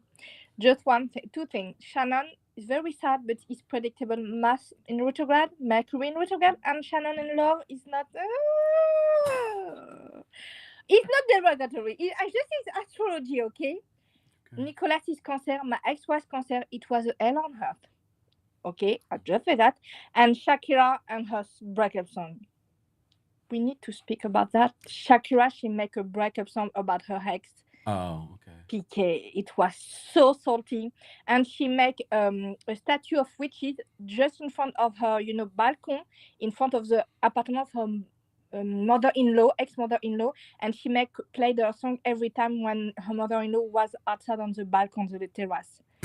The Cancer, she was 30, and I hope so, we see Special Force with Kenya maybe one day on live. We'll see. I don't have the time. Look. Oh, I know. But you are very nice, glasses. It's very sweet on you. Thank you. Very Thank have you, a good day you to too. everybody. And don't forget Mercury in retrograde finish tomorrow. Mercury in retrograde. Okay. So have a good day to everybody. Bye, Gabriella. All right. Let's bring up Phoenix next. What's going on, Phoenix? Hey, I was wondering, why are you always hungry when it's time for live? You don't eat first. No, because then I'll have the itis, and then I was I still got to make it short. So I actually had a question for you. How long do you think that Andy is going to be in this role? Do you think that there's going to come a time where they're finally going to retire him and just be okay? Because I feel like he's becoming more and more and more cringe. But I never know if that's what most people think or if that's just what our community thinks. You know what I mean? Right. Meaning Kempire fans, but also Black people, right? In general, our opinions. I wonder how much Well- they relate to the whole all the demographics of Bravo listeners. If you went to BravoCon, you saw that there's a lot of love for Andy Cohen. There is. Oh Lord. However, I have a feeling that Andy Cohen won't be around Bravo for too much longer. Like less than 5 years? Less than 5 years. Oh, like what is he gonna do with himself like without this? Oh, I think he's going to be moving on to something else. But like his own network. Oh God, no. Yeah, because he can hardly carry Watch What Happens Live. So However, what is he gonna do? I'll give him credit though. If he was to decide to start his own network, he's more than qualified. Remember, he came from behind the scenes and helped build Bravo. I'm not going to take that away from him. So I would, if anyone's going to start a network, he's more than qualified to start a network. However, I do see, look, I've reported on the rumors that Andy Cohen and his influence over at NBC Universal has waned in recent years. Despite them renewing the shows and his failing rating show, he's still, the relationship with the executives, according to my sources, are not the same. Right. I mean, look, Lisa Rinna's gone, and he loved Lisa Rinna, so clearly he's not pulling all the strings. Yeah. Anyway, have a great day and eat something good later. Thank you so much. Take care. Bye. All right. Guys, you're just joining us. This is our Tuesday takeover. Right now, we're taking some callers. If you have opinions and thoughts, don't forget to share them in the live chat or in the comments section. O'Shea, I'm going to bring you up next. What's going on, O'Shea? Hey, Kempire, how are you? I'm well. How are you?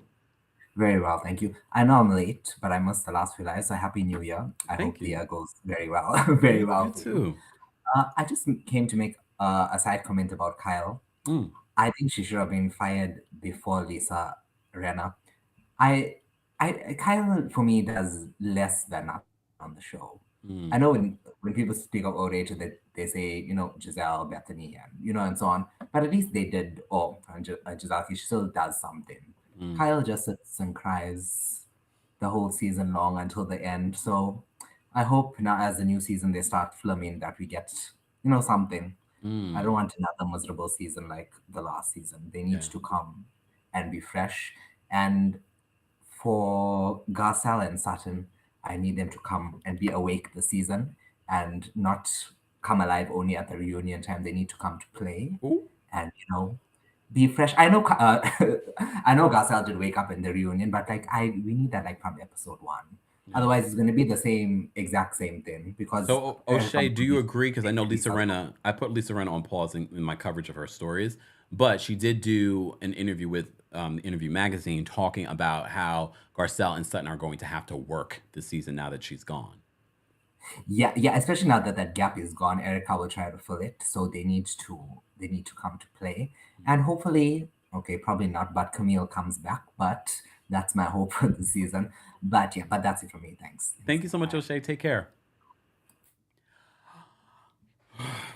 That's interesting. I'm okay. This is Tuesday Takeover, so we can talk about a variety of reality TV news that we don't get to. I'm not able to cover every single story. But the other word on the street and rumor is that one of the Fleeing 14 that we coined here, the Fleeing 14 are going to be filming this season, and that secured Crystal Kung Minkoff to return. Word on the street, Crystal may have been demoted, but maybe because of one of the Fleeing 14 returning or coming on the show, it may have secured her position. I mean, I still have hope for Crystal, and maybe this will be Crystal's season. Can we hope? Especially when she's tested. However, you saw with Jackie from the Real Housewives of New Jersey. I don't know if we even talked about this, but she confirmed the reason why she took a lesser role this season was because of her eating disorder. And let's remember, Crystal Kung Minkoff also has an eating disorder. Thank God they got rid of Rinna, because Rinna is not good for anyone that has anything going on with them, like in real life. Like, she needs good support amongst these ladies if she's going to film. And we know that Crystal Kung Minkoff was struggling this past season. So I wouldn't be surprised if she comes in a more diminished role, but still will be on the show, very much like Jackie Goldschneider from Real Housewives of New Jersey. Don't forget, the new season of the Real Housewives of New Jersey is returning on February 7th. We just covered a story talking about Caroline Roseo bringing up some really disgusting rumor about Melissa and Joe Gorgon. No matter how you feel about Melissa and Joe, I didn't like that she decided to use this as a shady moment to bring up someone's possible DV situation. Caroline. All right. All right. You're. I'm going to mispronounce your name, and you're going to correct me. Eurydice? Hold on, I'm going to bring you up. How do you pronounce it? Eurydice. Eurydice. Oh, it's beautiful. What does it mean? Thank you. It's a Greek love tragedy. Oh, damn. Eurydice and Orpheus. Oh, all right. Is that your real name? That is my real name. Oh, yeah. wow. Okay. Yeah. There's a movie about it called Black Orpheus. I think it's on Netflix. You can check it out. It's filmed in the 1950s around Carnival. Wow. Look at us learning things today. Okay. Yeah. Okay. So I'm part of the replay crew. This is my first time. I've been a fan for like months, and I'm constantly like here. I'm always like tuning in and watching and liking the channel. So I'm super excited to be here. Thank you. So I have a couple of comments about 90 Day and then Potomac. Okay. Seating arrangements. So, you know, I was watching the 90 Day Fiancé yesterday, and I was just so frustrated with Big Ed because he is so disrespectful.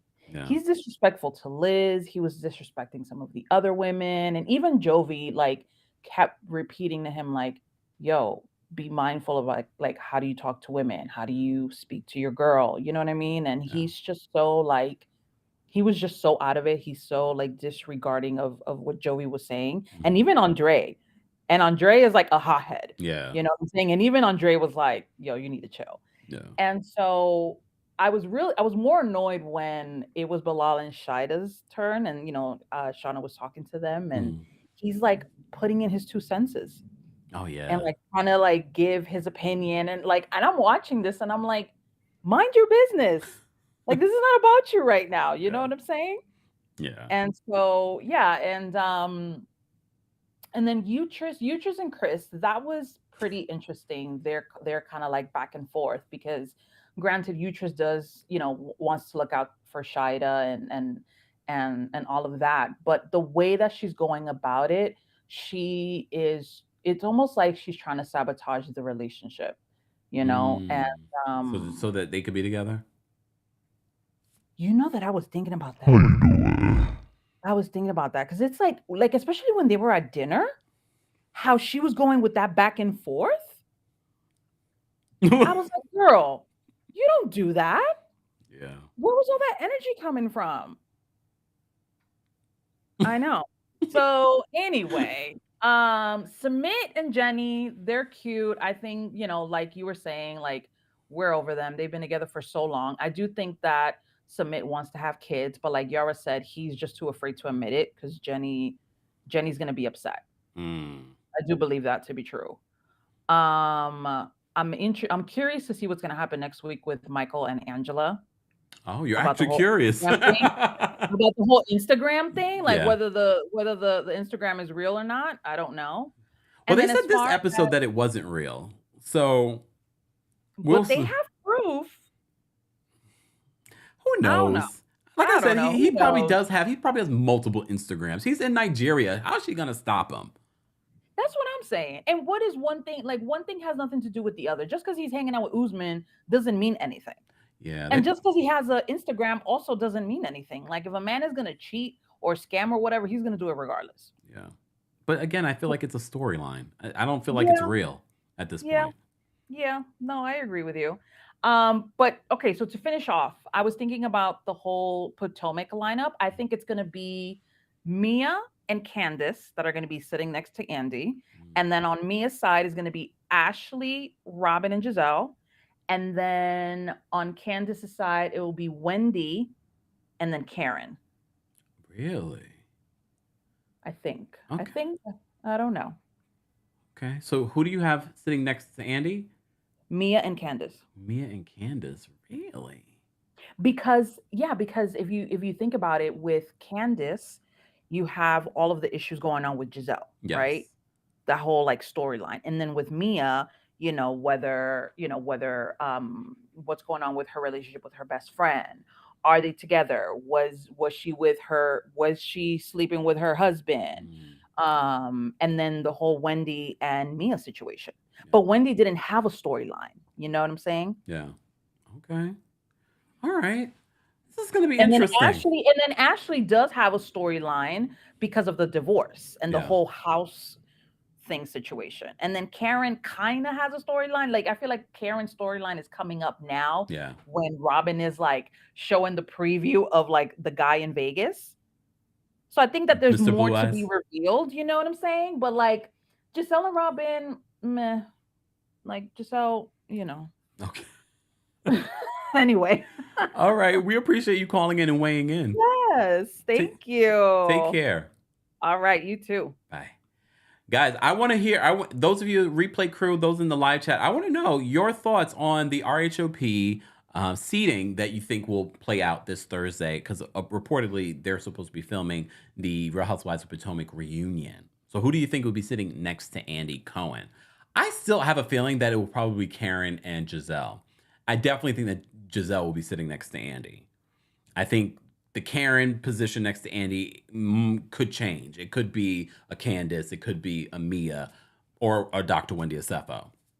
So we'll see. We shall see. All right. Miss Brooklyn Diamond's backstage. We're going to bring her up. What's going on, Miss Brooklyn Diamond?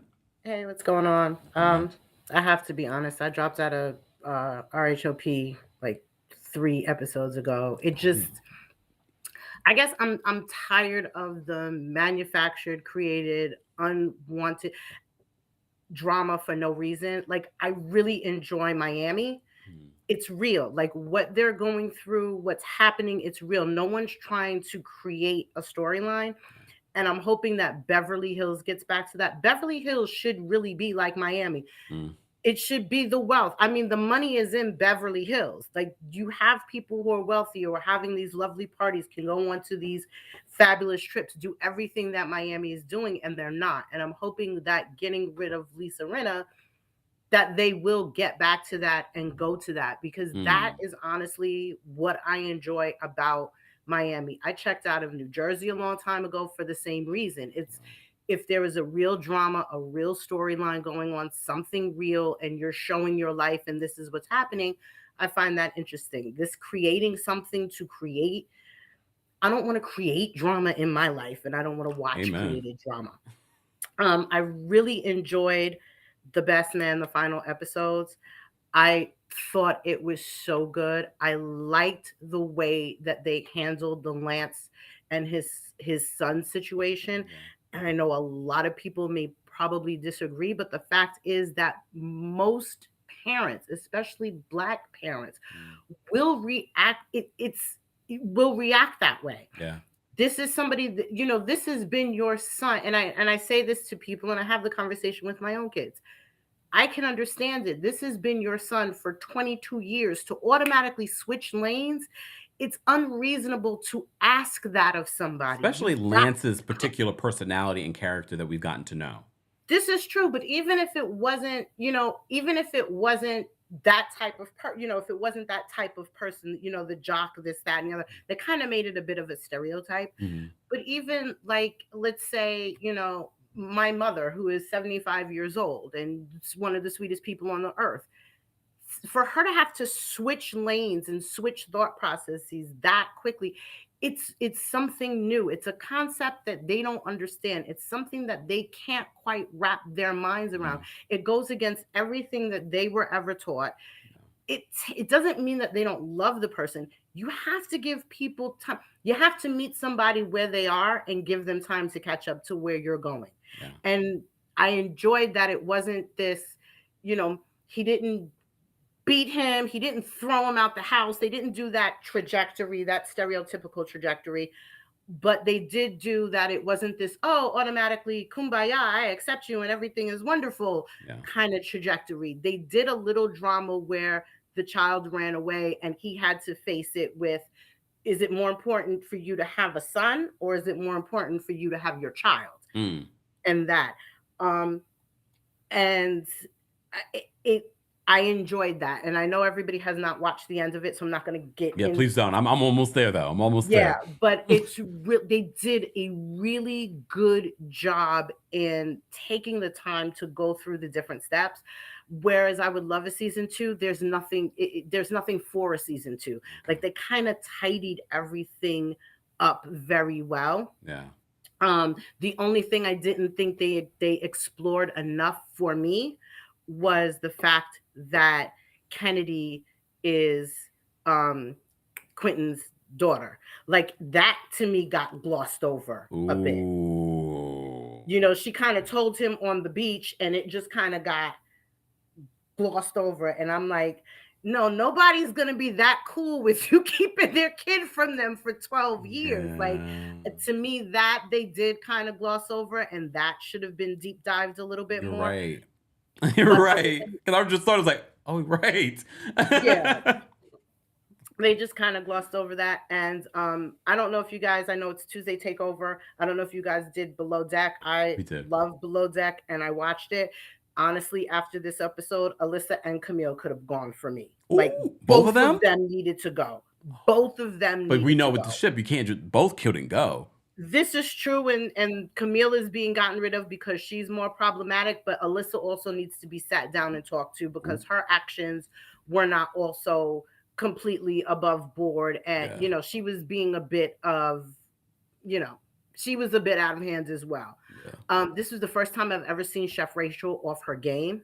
Like she was off her game this charter, and it shocked me because she's never off. And this time she was kind of off her game, and it showed.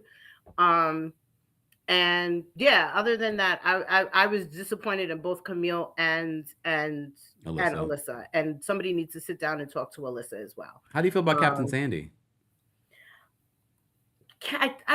It's interesting with Sandy because this is not how she is on Mediterranean. So I think she's taking a step back because this is not her boat.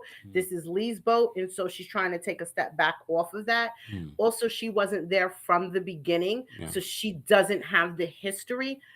Frazier, I think, will make a great chief stew. I will accept that this is his first time in this position. And sometimes you get a promotion, you see the job from the outside, but you don't know what it is from the inside. And like I've always, I tell my VP now, I was like, I've seen your job. I don't want it. Like you don't necessarily want to be in that position. I think you see a job from the outside and you think you know what it is, but once you actually get into the job, you find out that there's more to it that you were not possibly privy to. I think, you know, it's more than just making sure that the work gets done. There's also an HR element that I don't think Frazier was prepared for, but I get the impression that at the end of the show, he probably learns, grows into it, and he will make a great chief stew on that end. If I was Tony, I'd have woke up and told him, "Yo, take that noise somewhere else." Like, I'm sorry. What? You got to take that noise somewhere else. I don't want to hear that all night long when I'm trying to go to sleep. But now she's gone, so now Tony's good. My thing is, if I'm not getting any in this room, nobody's getting any. But Tony was really cool about it with Ben. He was really cool about it. He was like, you know, just let me know so I can, you know. I was like, oh, so I could damn. be somewhere else. Yeah. He's better than me. He wanted. He was like, so I could be somewhere else. But yeah, I'm enjoying Below Deck. It would have been interesting to see how this played out if Lee was on the boat in 100%. Yeah. I think this, you know, the whole thing with all of them would have played a little bit differently. But yeah, Camille has to go, but Alyssa shouldn't get away with what, you know, her part in it. It takes two to argue. Yeah. Well, that's true. Her part needs to be addressed as well. Maybe at the reunion.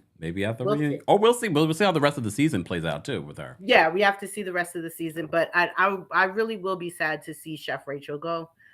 Because I think they've lost the two best chefs that they've ever had. Marco said he's not coming back. He's got his restaurant.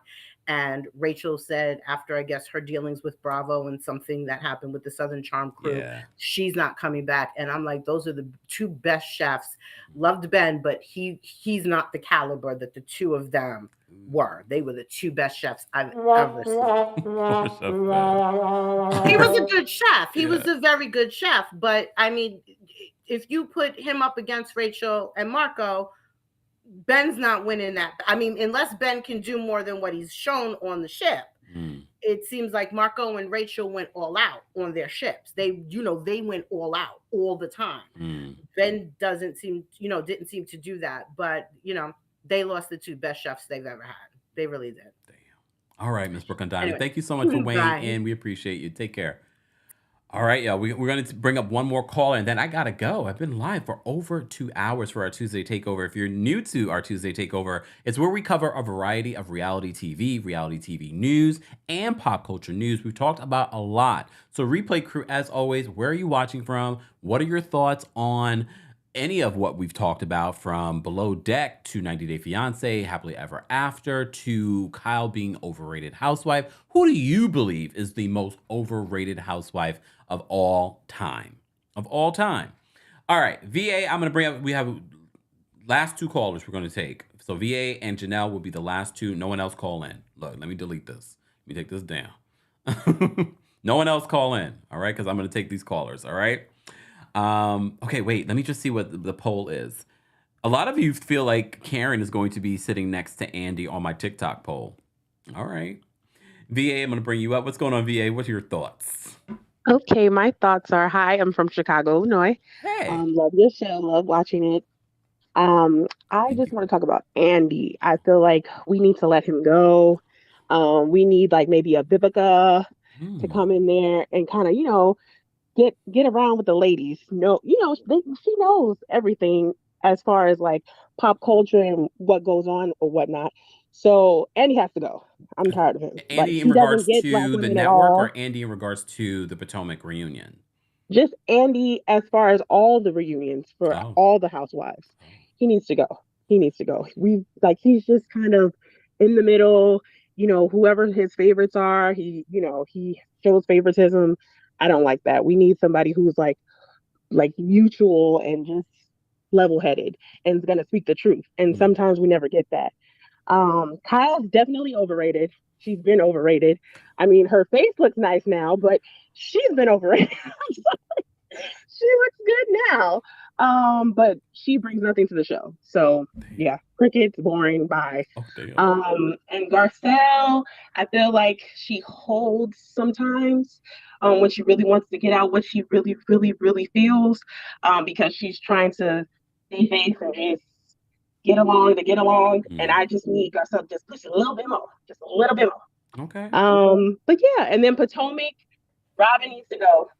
I'm sorry. I'm just telling you, whoever, like all people that need to go. Robin needs to go with her fake marriage, like Karen says. Yeah, I'm tired of her and her roommate. They gotta go. They gotta go. But other than that, I love the show. I feel like it's a little bit slow. Potomac has been a little bit slow the last two episodes. Like Karen shook the table, and then that was about it.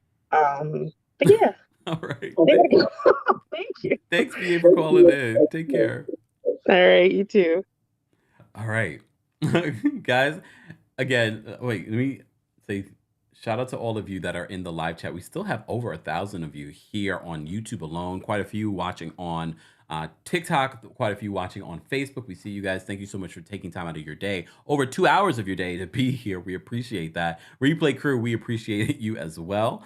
Don't forget to like the video. Don't forget to share the video. Don't forget to subscribe if you haven't subscribed as well. And a reminder, guys, there are quite a few fake Kempire accounts in the comment section on YouTube. There's a fake TheKempire account on, there's quite a few on TikTok, but also on Instagram.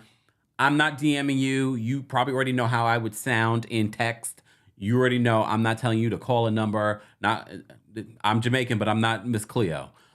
So don't call me now. So just keep that in mind. There are a lot of scammers out there. This is happening to a lot of creators. Just keep that in mind. Be very wary and cautious of that. It's not me. I'm too busy, honestly, to be reaching out to people individually. All right. So just keep that in mind. All right. Justin says, I didn't win a cruise, Kempire. No. And if I do announce any sort of thing, I always announce it here. I always do it live. And I let you guys know that we're doing something. So just keep that in mind. It's just happening incessantly here, especially on YouTube. All right. Janelle, I'm going to bring you up next. What's going on, Janelle? Bonjour, Kempire. God. What's going on, Janelle? I'm blessed and highly favored. How are you? Blessed and highly favored. Favor ain't fair. Jealous people. Bonjour. Anyways, I wanted to talk about Shannon Beador because I watched and listened the Jeff Lewis live interview she did last week. Ooh, child. Her man did her wrong. Yeah. Like, he broke up with her a week after they stopped filming. Also, side note, OC has been delayed, according to her. I don't know why. Made me think, oh Lord, they delayed it last year. Oh God, it's 2023 already. Jesus, have mercy. Sorry. I'm about to say 2022. They delayed it last year. So I don't know. That means the season isn't that great, or they gotta do some editing magic, because the editors is the audience's best friend. We've seen on Potomac. But also, side note, John Jansen is a Scorpio, and Shannon Beador is an Aries. Now, let me tell y'all. Everybody who knows me knows I do not date Scorpio. I got Scorpio friends, but I don't date Scorpios. Y'all too much. And I'm surprised he let her go, because Scorpios are known to be very possessive over the people that they date. So I'm like, ooh, what happened? And people were like, oh, maybe he found a bigger, better thing. I said, I mean, what are you talking about, John Jansen? What do you mean you found a bigger, better thing? Okay, weren't you getting some type of some leverage from being on OC and all that jazz? Whatever. But I'm not surprised, knowing their signs, that they did not make it as a couple, because I don't know an Aries and Scorpio couple that's ever made it. Oh, so I know. That's a lot of turbulence. And you know what? Ain't nobody got time for turbulence on a flight. So why would people have time for turbulence in a relationship? No, thank you. Oh. That's all I'm gonna say. Okay. And Andy, don't host the Potomac reunion, because you're not gonna ask the questions that we need to be asked, of when is Robin gonna get married. Anyways, I hope you have a wonderful, beautiful, blessed day, Kempire. You too. And go get something to eat and keep making that coin. Bye. Bye. Oh, you guys are the callers have been amazing these last couple of weeks. You guys have been going in. Maybe because I wasn't taking callers for a little bit, just because we had some pre-records. So shout out to all of you. We appreciate you guys. Hold on, let me come back. There we go.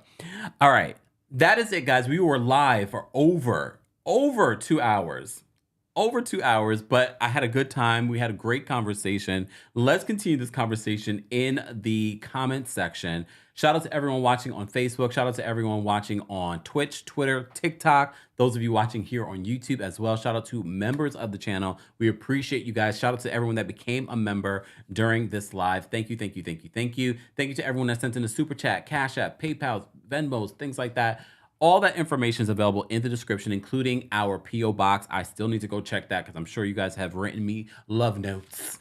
So all that information, including our new website, TheKempire.com, is now available. So go check out all the things and get yourself some merch and your coldest water bottle. We didn't even talk about coldest today. Go get your coldest water bottle, and don't forget to use the discount code KEMP10 for 10% off of your order. They don't just have water bottles, though, guys. They have shakers. They have things for your pets, pillows, sheets, all kinds of stuff. KEMP10 for 10% off of your order. Thank you all for being here. Have a great rest of your Tuesday. I will see you all on Thursday for our Thirsty Thursday live recap of Real Housewives of Salt Lake City. But I don't think there's a new episode this week, so it'll be everything else. Talking about all the other reality shows and pop culture news that we love to cover on those days. All right, y'all. I will see you all later. Let's get out of here with some music, and bye. Thanks to our mods. Don't forget to say thanks to the mods.